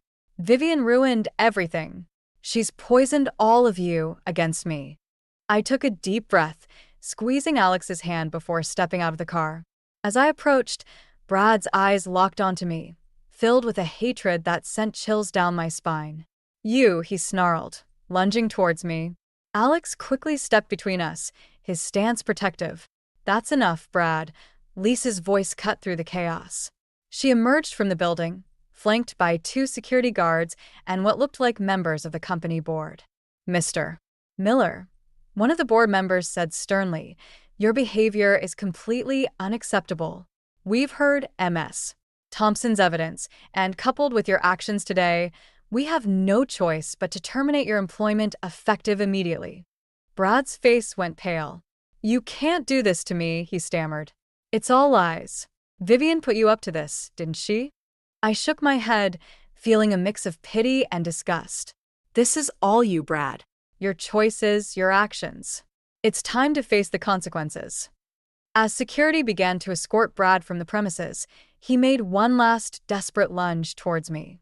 "You ruined my life," he shouted. "You and that whore Julia. I'll make you both pay for this." Alex stepped forward, his voice low and dangerous. "That's enough. You come near Vivian or Julia again, and you'll have me to deal with." We watched as Brad was led away, his threats fading into incoherent ramblings. The gathered crowd began to disperse, murmuring in shock and disbelief.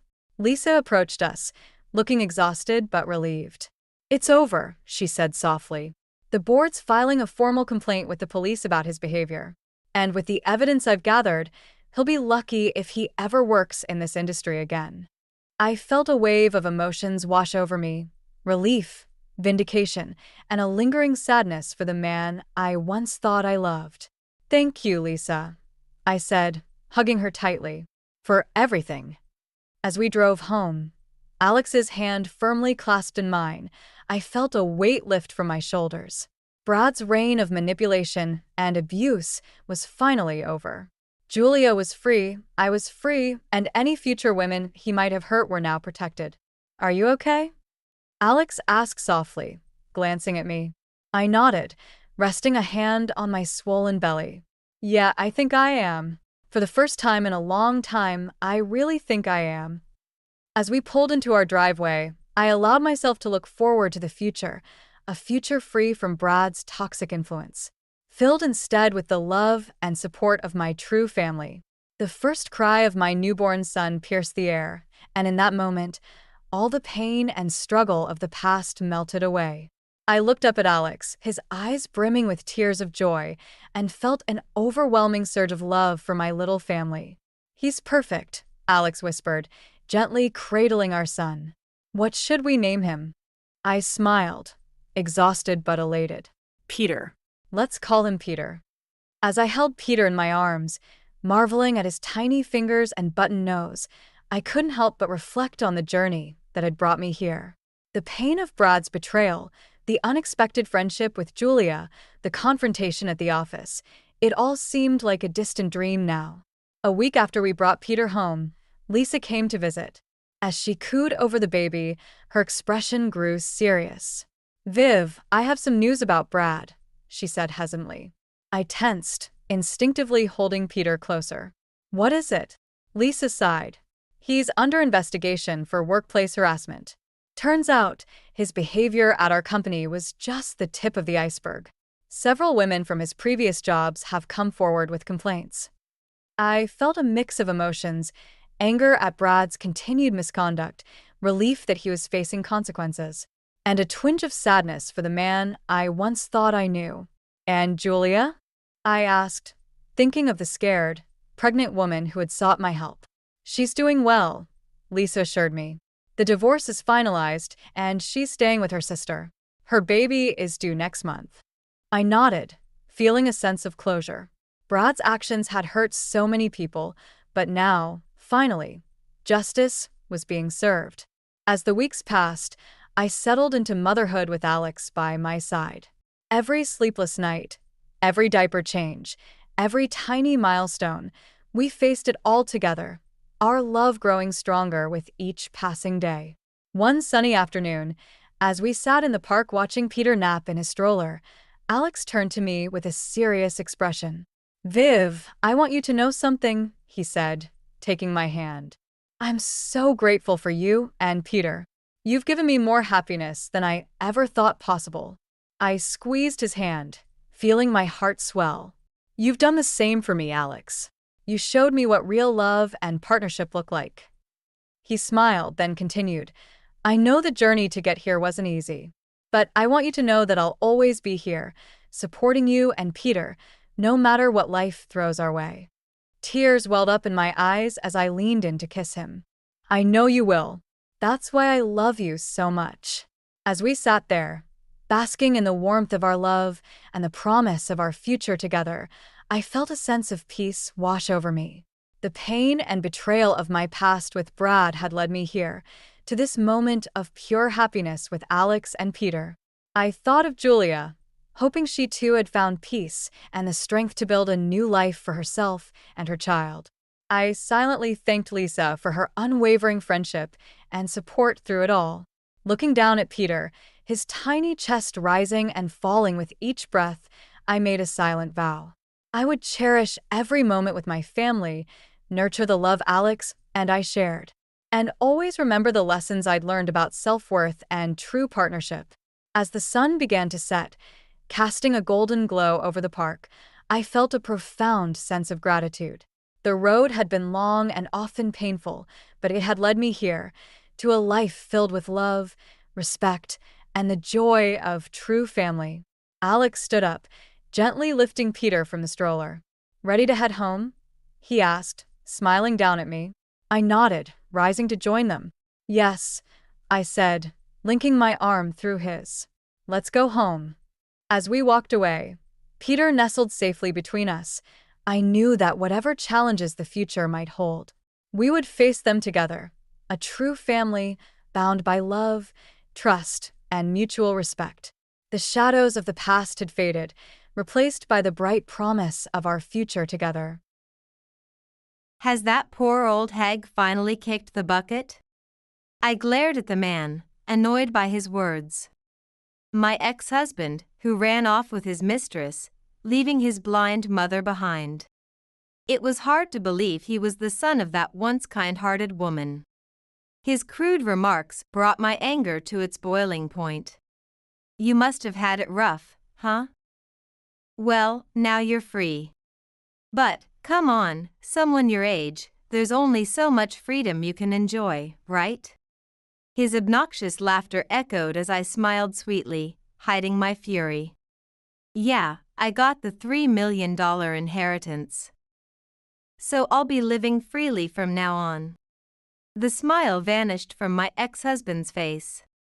Little did he know, soon he'd be on his knees begging for my forgiveness. My name is Emily. I'm 63 years old.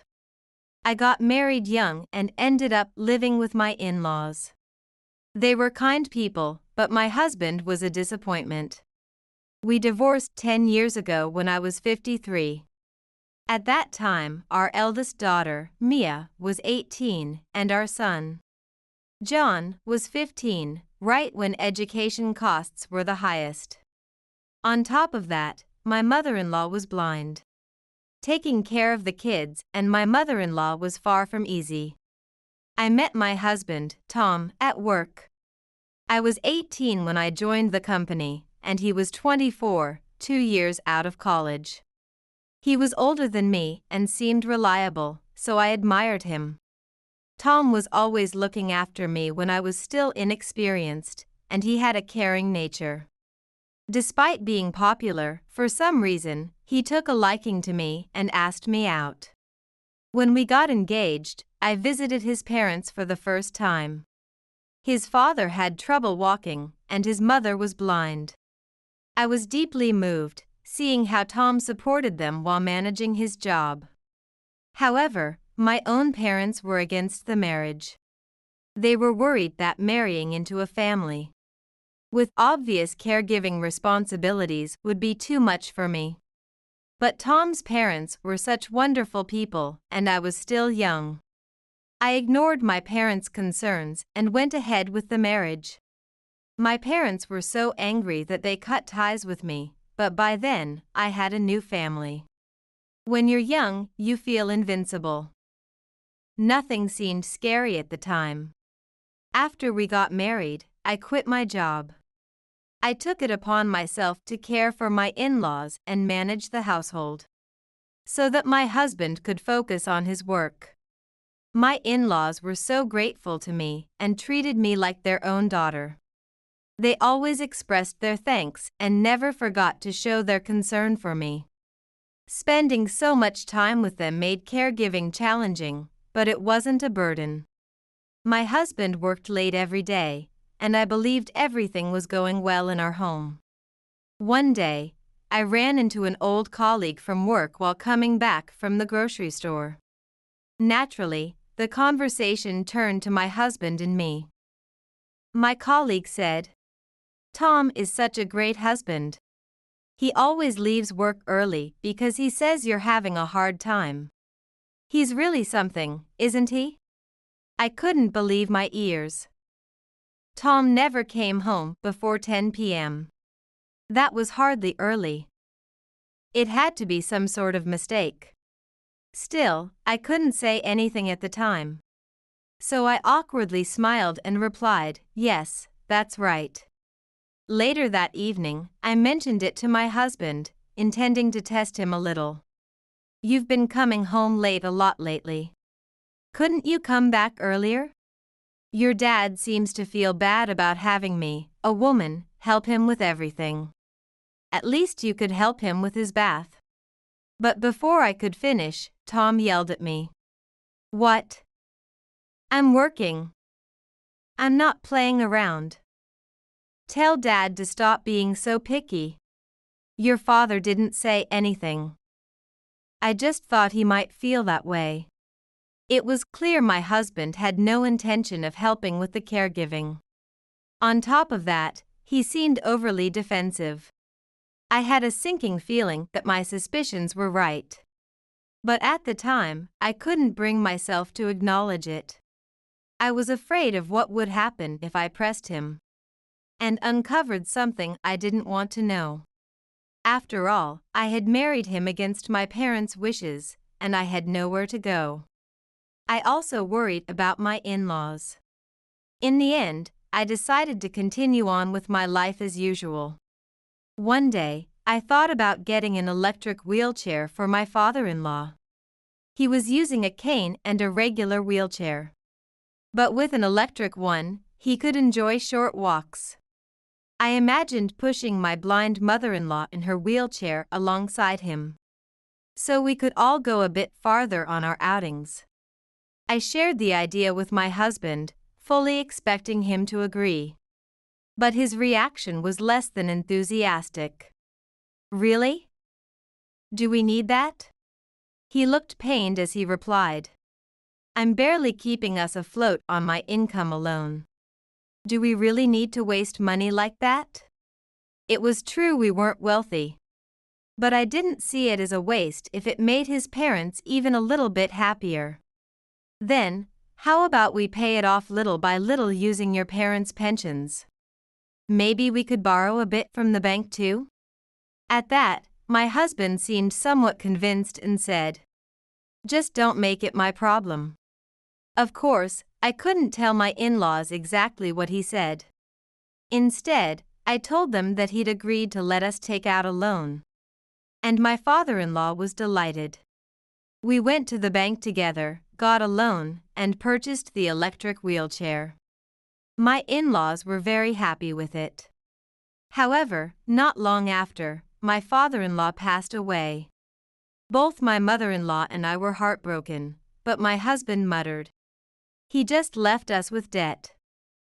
I told you we didn't need to buy it." I was sure my mother-in-law heard him. I felt incredibly guilty. It was just the two of us, my mother-in-law and me, living in the house now. Even though she was blind, there were some things she could manage on her own inside the house, which lessened the burden on me quite a bit. Around that time, my husband suggested we start thinking about having children.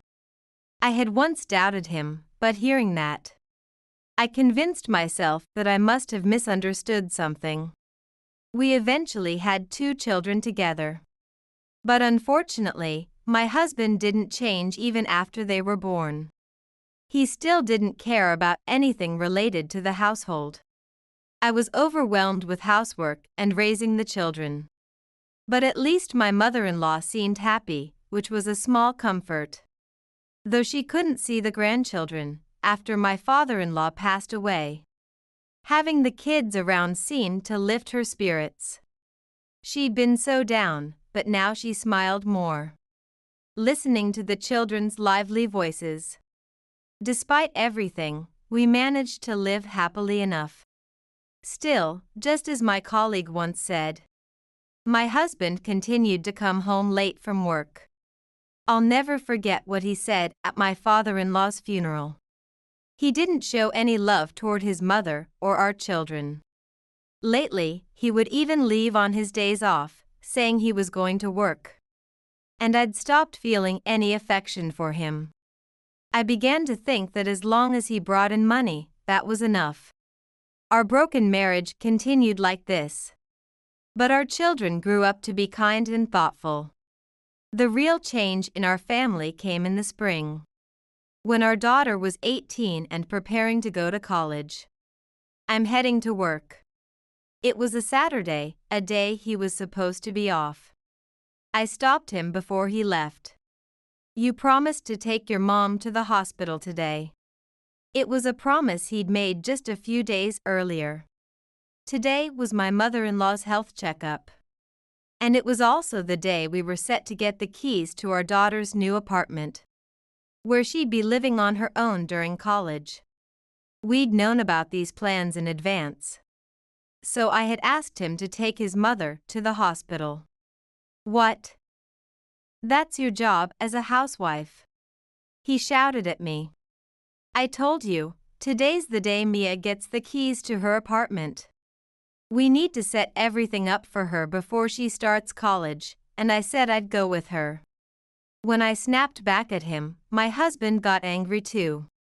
I had no memory of ever talking back or defying him before. The fact that I was standing up to him for the first time seemed to make him even more agitated. I didn't sign up for this. I married you because I thought I'd be stuck with an old man and an old hag who no one else wanted. And now you want me to take care of her? If you can't take her, let her go by herself. I was speechless. How could anyone be this cruel? I had sensed for some time that he didn't care about his mother. But to suggest sending a blind woman out alone? And to insult me like that. It was unbearable to find out the real reason he had married me. I was filled with regret. That's enough. That's all I said to him, finally giving up on expecting anything from him. Satisfied that I didn't argue back, he said, "All right then, you take care of the old hag and the kids." And with that, he left the house and never came back. In the end, our daughter had to handle getting the keys to her new apartment on her own and buy everything she needed for her new life. Meanwhile, I took my mother-in-law to her health checkup. Somehow, we made it through the day. Everyone noticed that my husband hadn't returned, but no one said a word about it. A few days later, a letter arrived. It was from my husband. There was no return address, only his name. And inside was a divorce agreement and a brief letter. He wrote that he was living with his mistress now. Didn't want anything to do with the debt left by his parents. And told me to live my life without him. I was exhausted. If this is how things were going to be, cutting ties with him would make me happier. That's what I thought. Before submitting the divorce papers, I told my kids and my mother-in-law. The person who took it the hardest was my mother-in-law. "I'm so sorry." She just kept repeating that, crying as she held my hand. "I've been happy enough with you, Emily, and Mia and John. But once you're divorced, I'll be a stranger. I'll live on my own from now on. It'll take some time, but I'll move out." That's what she whispered. I responded a bit more firmly. "You are like a real mother to me, and to the kids. You're their one and only grandmother. You don't need to worry about anything. Even if I divorce, we're still family. Let's keep living together just as we have been." Hearing that, she sobbed and thanked me. But I couldn't ignore the fear that lingered in the back of my mind. Even if my husband was only an ATM, his presence had provided some financial security. Now, he was gone. I desperately looked for a job, but after years of being a housewife, no one wanted to hire me. Both Mia and John offered to work. When I was beginning to lose hope, my mother-in-law said, "Don't worry about anything. Let the kids go to school as usual. Emily, you don't need to work either. Leave it to me." We were puzzled by her words, but as she promised, nothing in our lives changed. In fact, we were living more comfortably than when my husband was still around. I submitted the divorce papers, and my mother-in-law wanted to file a missing person report for my ex-husband. But I didn't want to see him again. Still, I knew she wanted to see her son, so we filed the report. However, my ex-husband was never found. We continued to live as a family of 4, creating many happy memories. 2 years ago, my mother-in-law passed away and joined my father-in-law. She never got to see her son again. Even though he was her child, there was no way to contact him. When I managed to find his address, no one lived there anymore. We had a small funeral for her with just the 3 of us, and we said our goodbyes. And now, standing in front of me is my ex-husband. I was out shopping when he suddenly appeared in front of me. I thought I must be mistaken and tried to ignore him, but he kept staring at me. He recognized me. He must have thought the same, because he looked over at the much younger woman standing beside him and spoke up, showing her off. "Emily, right? Still looking as miserable as ever. That's a bit rude, huh?" The woman beside him giggled as she said that. It was clear they were mocking me, and I sighed. I was about to walk past them when my ex-husband said, "Has the poor old hag kicked the bucket?" I froze in my tracks and glared at him. "The poor old hag? Who are you talking about?" He snickered and replied, "You know who I mean. That blind old woman you were stuck living with. Heard through the grapevine she passed. Must have been tough for you, huh? Well, now you're free. Though for someone your age, there's only so much freedom you can enjoy, right?" His disgusting laughter echoed in the air. My anger reached its boiling point. But I knew that reacting now would only play into his hands. I forced a smile, hiding my rage. "Yeah, I got $3 million from the inheritance. So now I'm living freely without having to work. Thanks for your concern." "What?" The smile disappeared from my ex-husband's face, though he had just been mocking me moments ago. Well then. As I tried to walk past him, he stood there dumbfounded. Then, in a panic, he called after me. Wait. $3 million in inheritance? What are you talking about?" "What do you mean, what am I talking about?" "I mean exactly what I said. Thanks for disappearing, by the way. It made the inheritance process go smoothly without you." My ex-husband's face turned pale. Good, I thought. I hadn't planned on telling him anything. But he deserved to know just how shallow and foolish he really was. You've got to be kidding me. I'm her son. How come I never heard about such a large inheritance? I should have a right to some of that money. I couldn't help but smirk at his words. Oh, but you weren't around. You know, right? If you go missing for 7 years, the law treats it as if you're dead. What? So, in your mother's will, the inheritance came to our son, our daughter, and me. There's no place for you anymore. He stood there, dumbfounded, his expression ridiculous. I nearly laughed out loud.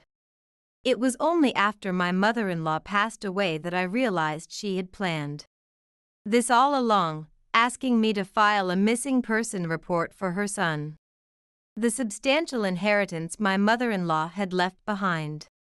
A man who introduced himself as a lawyer came and explained everything to us. It turned out that my mother-in-law's family had been landowners. Like me, she had been estranged from her family, but she still had the right to inherit. When her parents passed away, she quietly took the inheritance without telling anyone. Thanks to her, we were able to live comfortably without worrying about anything. I remember asking her once, "Mother, how do you manage your money? If it's just from your pension, please feel free to spend it however you like." My mother-in-law smiled and said, "I'm spending it exactly how I want, living happily with my family." That's what she told me. From the way she used her money, I knew it wasn't just her pension. But it was her money, and given our situation, we gratefully accepted her generosity. The inheritance she received was far more than she could ever spend in her lifetime. The issue was my husband. If something had happened to her, he would have inherited everything. But she didn't want him to have it. When she discussed this with the lawyer, my husband disappeared. She felt it was a sign that he had severed ties with us. Although she was sad to be separated from us.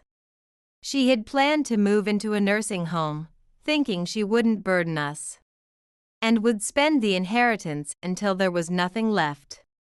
But both our son and daughter, as well as myself, insisted that she was family and that she should stay with us. My mother-in-law said there was nothing in the world that made her happier than that. My mother-in-law had wanted to leave the inheritance to us. So she followed the lawyer's advice and filed a missing person report for my husband. By law, after he had been gone for 7 years, he was considered legally dead. A year after that, my mother-in-law passed away. And her inheritance was passed on to her grandchildren, our son and daughter, in place of my husband. Although I wasn't entitled to inherit anything, my mother-in-law left a will that included me as a beneficiary. This way, we were able to receive what she had wanted to give us. You left, and your mother took care of everything. Mia's tuition, John's, and all our living expenses. Thanks to her, we were able to live happily. So, thank you for leaving. My ex-husband stood there, pale, his mouth gaping like a fish. Serves him right, I thought. After that, he started contacting us, ranting about how he was entitled to a portion of the inheritance. This from the man who had been completely silent for years. What a piece of work. People who are legally dead don't get a share of the inheritance. I told him that over and over. Still, he wasn't satisfied and demanded we sit down and talk. I consulted our lawyer. For him to claim any inheritance, he'd need to revoke the missing person declaration and go through a lot of legal procedures. In most cases like this, the grandchildren keep the inheritance. We had no intention of giving him a single penny. I relayed the lawyer's advice to him. If he wanted to inherit, he would also need to pay inheritance tax. When I told him to take care of all that, he fell silent. The kids were present during the conversation as well. I can't take time off work. I don't have time for paperwork. And inheritance tax? I shouldn't have to pay that. You guys should pay my share too. I supported you for years. The least you can do is handle this for me. His audacity left us speechless. Apparently, he was working a day labor job now. And missing even one day was problematic for him. The job he had while we were married? He got fired after repeatedly skipping work without notice. When I asked why he left that job and why he was struggling so much financially, he admitted he had debts, thanks to his former mistress. He'd been moving from place to place, working day-to-day jobs just to pay off what he owed. You understand, right? He said, but I couldn't muster even a drop of sympathy. That woman you were with didn't work out, huh? Then who was that woman I saw you with recently?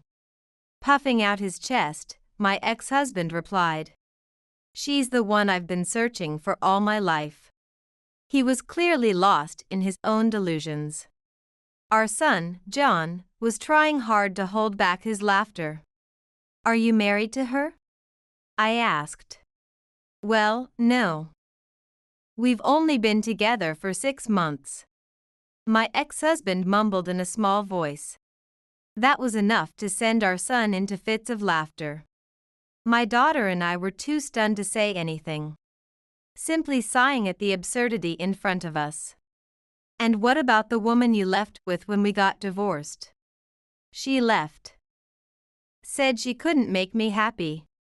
He said it so casually, without even realizing that he had been dumped. He must have gone through woman after woman, never understanding the problem was him.